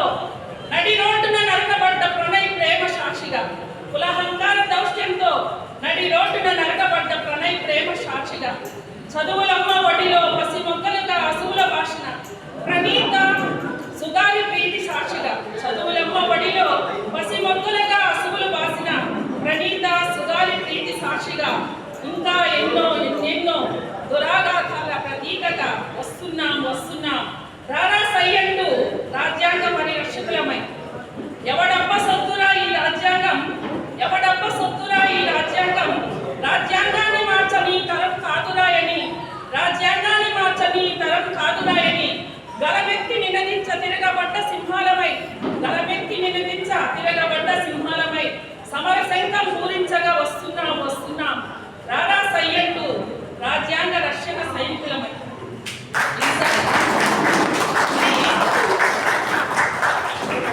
ఈ రాజ్యాంగ రక్షణ సైన్యం ముందు ముందు చాలా క్రియాశీలకంగా పనిచేయాల్సినటువంటి అవసరం ఉంది. దానికి మనమంతా ఖచ్చితంగా కట్టుబడి ఉండాలి. వాళ్ళకి సహాయ సహకారాలు అందించాలి. అదేవిధంగా ఇక్కడ వచ్చినటువంటి ఎంప్లాయీస్ అందరికీ నేను ఒక రిక్వెస్ట్ చేస్తున్నాను సార్. నేను బాన్సర్ జిల్లా కన్వీనర్గా వర్క్ చేస్తున్నాను. ఈ ఎన్నికలప్పుడు ఓటును ఎలా వినియోగించుకోవాలి, మన వడ్డీ మాటలు మూకదమ్ముడు ఉపన్యాసాలు ఇచ్చుకొని మళ్ళీ మన ఆ శక్తి యుక్తులను ఉపయోగించేటువంటి క్రమం ఎప్పుడైతే అవసరం వస్తుందో అప్పుడు మాత్రం మనం చాలా నిర్లిప్తంగా అయిపోతాం. ఇప్పుడు ఇలాంటి ఎన్ని సభలు పెట్టుకున్నా మనం చేయాల్సినటువంటి పనిని యుక్తిగా చేయలేకపోతే దానివల్ల మన ఫలితాలు శూన్యం అని చెప్పుకోవచ్చు. కాబట్టి ప్రతి ఒక్కరూ క్రియాశీలవంతంగా పనిచేయాలి. మీరు ఎంప్లాయీస్ అందరి బాంసప్కి కోఆపరేట్ చేయండి. నేను ప్రతి ఒక్కరిని ఎంప్లాయీస్ని కలుస్తున్నాను, మాట్లాడుతున్నాను. చాలామంది బాబాయ్ సార్ లాంటి వాళ్ళు, దేవదానం సార్ లాంటి వాళ్ళు, ఇంకా వేమయ్య సారు, ఈ రమయ్య సారు, సుందరం సార్ లాంటి వీళ్ళందరితో నేను మాట్లాడుతున్నాను. వాళ్ళంతా మాకు సహాయ సహకారాలు అందిస్తున్నారు. ఇంకా మీకు పూర్తి సహాయ సహకారం కావాలి సార్. నేను విజయ్ అంబేద్కర్ సార్ నాకైతే పరిచయం లేదు. మొన్న 100 మందితో బౌద్ధ దీక్షలో సార్ పరిచయం అయ్యారు. సార్తో కూడా ఈ విషయాన్ని చర్చించాను. సార్ మీరు అంబేద్కరిజాన్ని ఊరు ఊరా వాడవాడలా మీరు చాలా బాగా ప్రచారం చేస్తున్నారు, ఆటలతో మాటలతో మరియు పాటలతో. అదే క్రమంలో మీరు మన ఓటు యొక్క అవసరాన్ని గురించి ప్రజలకు తెలియజేయండి అని చెప్పి అభ్యర్థించాను. సార్ తూచా తప్పక ఆ పని చేస్తున్నారు కూడా. ఈఎస్పీ మీటింగ్కి అటెండ్ అవుతున్నారు. అక్కడ ప్రజల్ని ఆటపాటలతోనూ మరి మన ఓటు యొక్క అవసరాన్ని తెలియజేస్తున్నారు. కాబట్టి సుందరం చాలు. ఎక్కడైతే ఇప్పుడు మనకు కనిపిస్తున్నది ఇక్కడ విజయ్ సారు, కానీ దానికి డైరెక్షన్, స్క్రీన్ ప్లే, కథ అంతా దాసరి సుందరం గారు. ఇది ఖచ్చితమైనటువంటి ఈ ఇద్దరి భావజాలాలతో దీన్ని చాలా ముందుకు తీసుకెళ్తారని ఖచ్చితంగా అందరూ సహకరిస్తామని నేను తెలియజేస్తున్నాను sir. Jai Bhim. JB madam, thanks for valuable కవిత చక్కగా ఉంది. అబ్దుల్ హమీద్ గారు ఒక 2 నిమిషాలు ప్లీజ్ సార్. తదుపరి పెద్దవారు ఉన్నారు, 2 నిమిషాలు. Abdul Hamid garu. Thank you sir.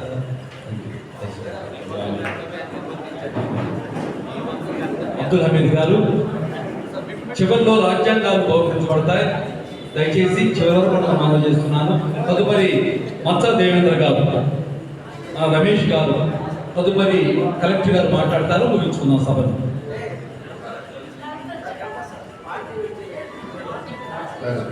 ఈ వేదిక మీద ఉండే పెద్దలందరికీ నమస్కారం. తర్వాత ఇక్కడ కార్యక్రమానికి వచ్చిన వాళ్ళందరికీ కూడా నమస్కారం తెలియజేస్తున్నాను. ఇప్పుడు నా చిన్న రిక్వెస్ట్ ఏంటంటే, ఒక్క మాట మాట్లాడడానికి వచ్చాను నేను. వీలైనంత వరకు ఒకరికొకరు మనం చిన్న చిన్న కారణాలతో గ్యాప్స్ పెంచుకోకుండా ఎక్కువ మంది ఏదైనా మీటింగ్స్ జరిగినప్పుడు రావడం, షేర్ చేసుకోవడం. నేను జిల్లా మైనారిటీ ఆఫీసర్ పనిచేసినప్పుడు ఎప్పుడు ముస్లిమ్స్ కార్యక్రమాలకు క్రిస్టియన్స్ కార్యక్రమాలకు ముస్లిమ్స్ వచ్చేది లేదు. నేను ఆ ఇద్దరిని కలిపి ప్రోగ్రామ్స్ చేశాను. అలాగే ఎక్కువగా వచ్చే రోజుల్లో మనం అందరం కలిసికట్టుగా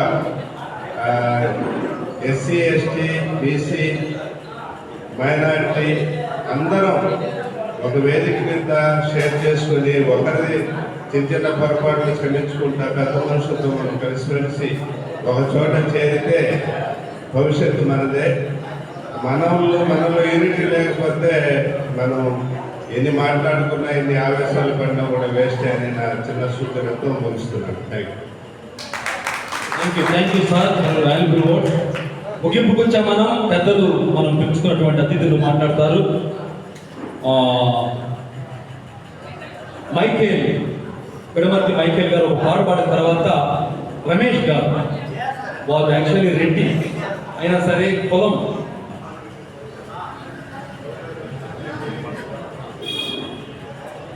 రెడ్డి అనేది ఉండకుండా ఉండాలి అని కుల నిర్మూలన కోసం పాటుపడుతున్నారు. రమేష్ గారు మాట్లాడతారు. తదుపరి మత్సా దేవేంద్ర గారు, ఫైనల్ గా కలెక్టర్ గారు మాట్లాడతారు.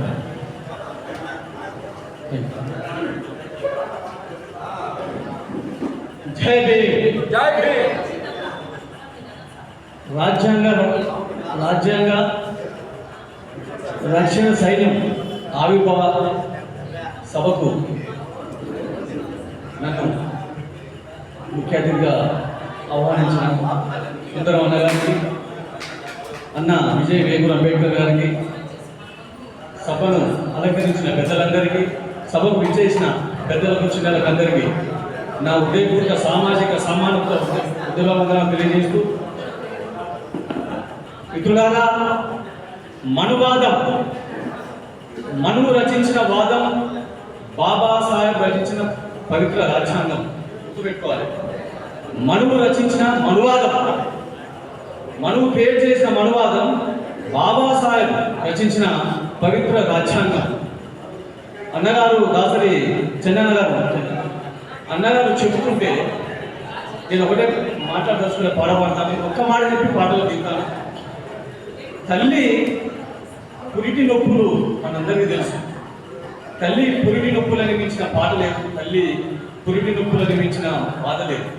కానీ తండ్రి పుడమి నొప్పులు, మన ఇంట్లో ఉన్న తండ్రి ఆ పుడమి నొప్పులు ఎంతో గొప్ప వర్ణించలేదు. తల్లి పురిటి నొప్పులు మనకు కనిపిస్తాయి, తల్లి పురిటి పుడమి నొప్పులు అవ్వడం.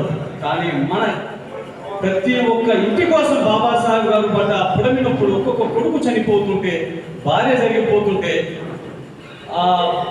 పని మనిషి అయ్యా పండుకో అంటే కూడా పండుకోకుండా కాలు పైకి పెట్టుకొని చెప్పిన ఆ ఒక్క వర్డు నా ముందే తగిలిపోయింది. అంటే బాబాసాహెబ్ గారి త్యాగాన్ని పుణికిపుచ్చుకొని కాంశీరామ్ మహారాజ్ గారు ఒక మాయావతిని ముఖ్యమంత్రిని చేసి మనువాదాన్ని ప్రశ్నించిన ప్రతి ఒక్కళ్ళు చంపబడుతున్నారు. ఆశామాషాకెళ్ళి విషయం కాదు ఇది. ఒక మారోజు వీరన్న, ఒక కలేకూరి ప్రసాద్ అన్న గారు, ఇలా చూసుకుంటూ ఎంతో మంది 14 ఏళ్ళ అబ్బాయి ప్రశ్నించినందుకు జైలు చేశారు. భీమార్మీ ఒక తల్లిని కొట్టి చంపి బిడ్డను తీసుకపోతే ఆ ఇంటిని చూడడానికి పోయిన భీమార్మీ ఆచార్య చంద్రశేఖర్ అడ్వకేట్ గారిని కూడా నిర్బంధించడం జరిగింది. మిత్రులారా, మనం అన్నదమ్ములం. ఇక్కడ అన్న దాసరి సుందరరావు విజయ్ వేరుకున్న అంబేద్కర్ గారు కలిసింది కాబట్టి 100% మనం విజయమైన. ఇలా జన సమూహం లేదు అని మీరు అనుకోవద్దు. మీ లక్ష్యం గొప్పది. మీ లక్ష్యం మీద 100% ఇక్కడ మీరు సక్సెస్ అయ్యారు. అందులో మత్స్యదేవేంద్ర గారు అయితే అంత పెద్దలందరూ కూడా రావడం గొప్ప శుభ పరిణామం.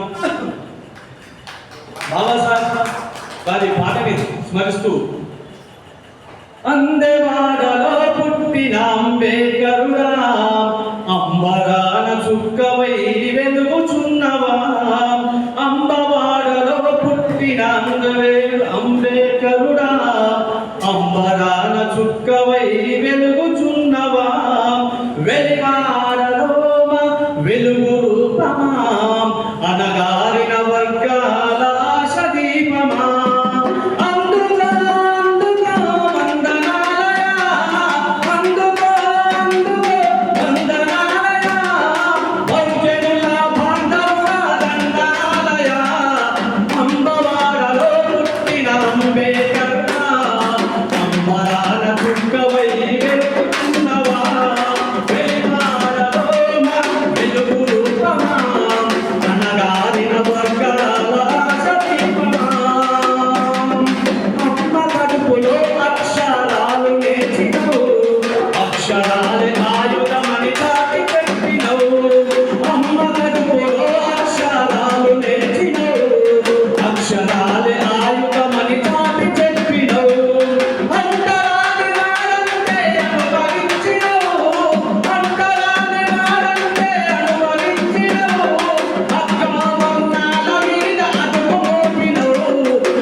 Thank you, dear brother, for your valuable, meaningful song. Ramesh గారు ఈలోపు రమేష్ గారు ఇస్తారు. ఈలోపు మాధవ్ గారు 2 మాటలు. అండ్ ఒక్క మాటని మాట్లాడుతున్నా, ఇది ఆవిర్భావ సభ. తదుపరి ప్రతి మండల కేంద్రంలో సభలు ఉంటాయి. ఈరోజు రారా సైన్యం, రాజ్యాంగ రక్షణ సైన్యం పుట్టింది. సో బిడ్డ తప్పడుగులు వేస్తాడు. వీటిని కూడా తప్పడుగా భావించండి. కొంతమంది అయ్యో నాకు టైం ఇవ్వలేదు, నాకు తక్కువ టైం ఇచ్చారు, ఇట్లాంటి భావాలు ఉంటే దయచేసి క్షమించండి. చివరిలో రాజ్యాంగాలు డిస్ట్రిబ్యూషన్ ఉంటుంది, అవి ఇచ్చేస్తే వాళ్ళు వెళ్ళిపోతారు. అందుకని పెద్దలు భక్తులు ఉన్నారు, వాళ్ళు మాట్లాడిన తర్వాత అన్న డిస్ట్రిబ్యూట్ చేద్దాం. ప్లీజ్ రమేష్ గారు, ప్లీజ్ కమ్. రమేష్ గారు వారు పోలీస్ ఆఫీసర్గా పనిచేస్తూ కుల నిర్మూలన కోసం పనిచేస్తున్నారు. వారు క్లుప్తంగా మాట్లాడతారు. తదుపరి ముఖ్య అతిథి Macha Devendra garu. Then finally last but not least is the greatest person Parashuram garu. వారు మాట్లాడతారు. తర్వాత పుస్తకాలు, రాజ్యాంగ పుస్తకాలు పంచడం జరుగుతుంది. క్లోజ్ చేస్తున్నాం మీటింగ్. ప్లీజ్ రమేష్ గారు తక్కువ టైం మాట్లాడండి ప్లీజ్ బ్రదర్. మరోసారి పిలుస్తాం మిమ్మల్ని.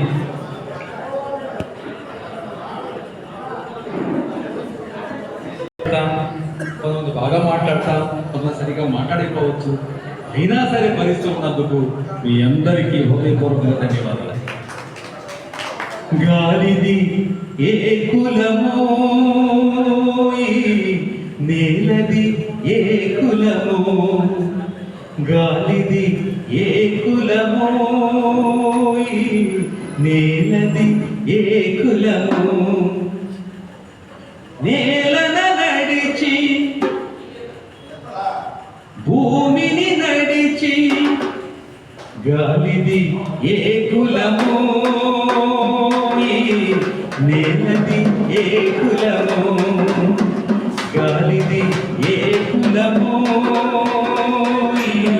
నేలది ఏ కులమో, నేలన నడిచి గాలిని పీల్చే, నేలన నిలచి గాలిని పీల్చే మనిషికెందుకు ఈ కులమో, మనిషికెందుకు ఈ కులమో, గాలిది ఏ కులమో, నేలది ఏ కులమో. ఓకే చదవడం. ఎగిరే పక్షిది ఏ కులమో, పారే నీటిది ఏ కులమో, ఎగిరే పక్షిది ఏ కులమో, పారే నీటిది ఏ కులమో, పూసిన పూలదే కులమో, పూసిన పూలదే కులమో, వీరా పూసిన నవ్వులదే కులమో, గాలిది ఏ కులమో, నేలది ఏ కులమో, గాలిది ఏ కులమో, నేలది ఏ కులమో. రెండు చదాలు ఉన్నాయి, ముగిసి మీరు పాడలేదు, ఏం లేదు కదా. 2 members are here. One is Matsa Devendra garu and other is the great person Collector garu Parashuramaya garu.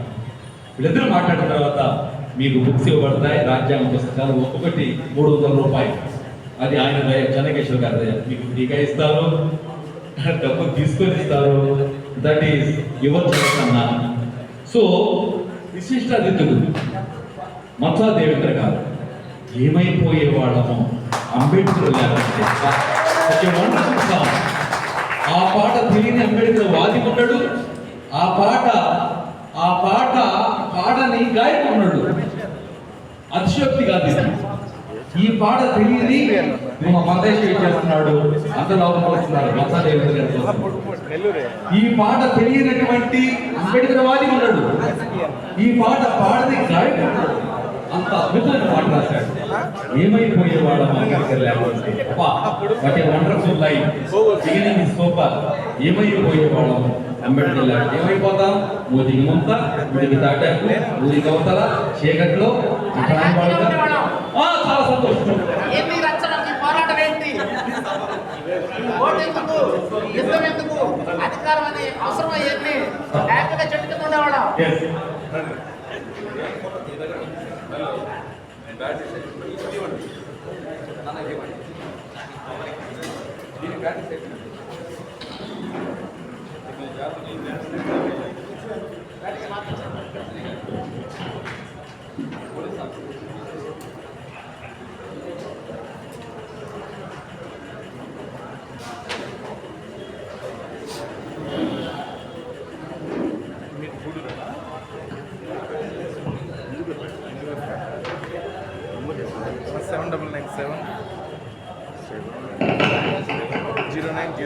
ఆ పాటే కాదు, వాగ్గేయకారులు ఆయన, బహుజన వాగ్గేయకారులు. చాలా అద్భుతమైన పాటలు, బహుశా కొన్ని వందలు రాశారు.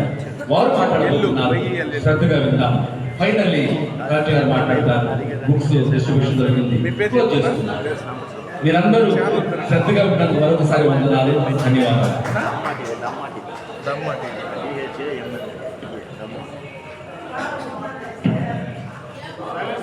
పేరన్నా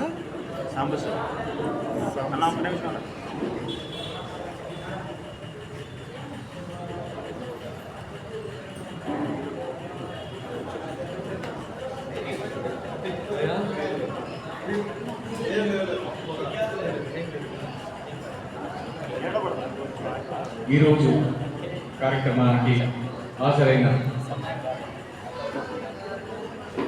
నెల్లూరు బాబాసాహెబ్ అంబేద్కర్ పిల్లలందరికీ పేరు పేరున జై భీమ్. ముందుగా రారాసాయి రాజ్యాంగ రక్షణ సైన్యాన్ని తయారు చేస్తున్న రారాసాయి అధ్యక్షులు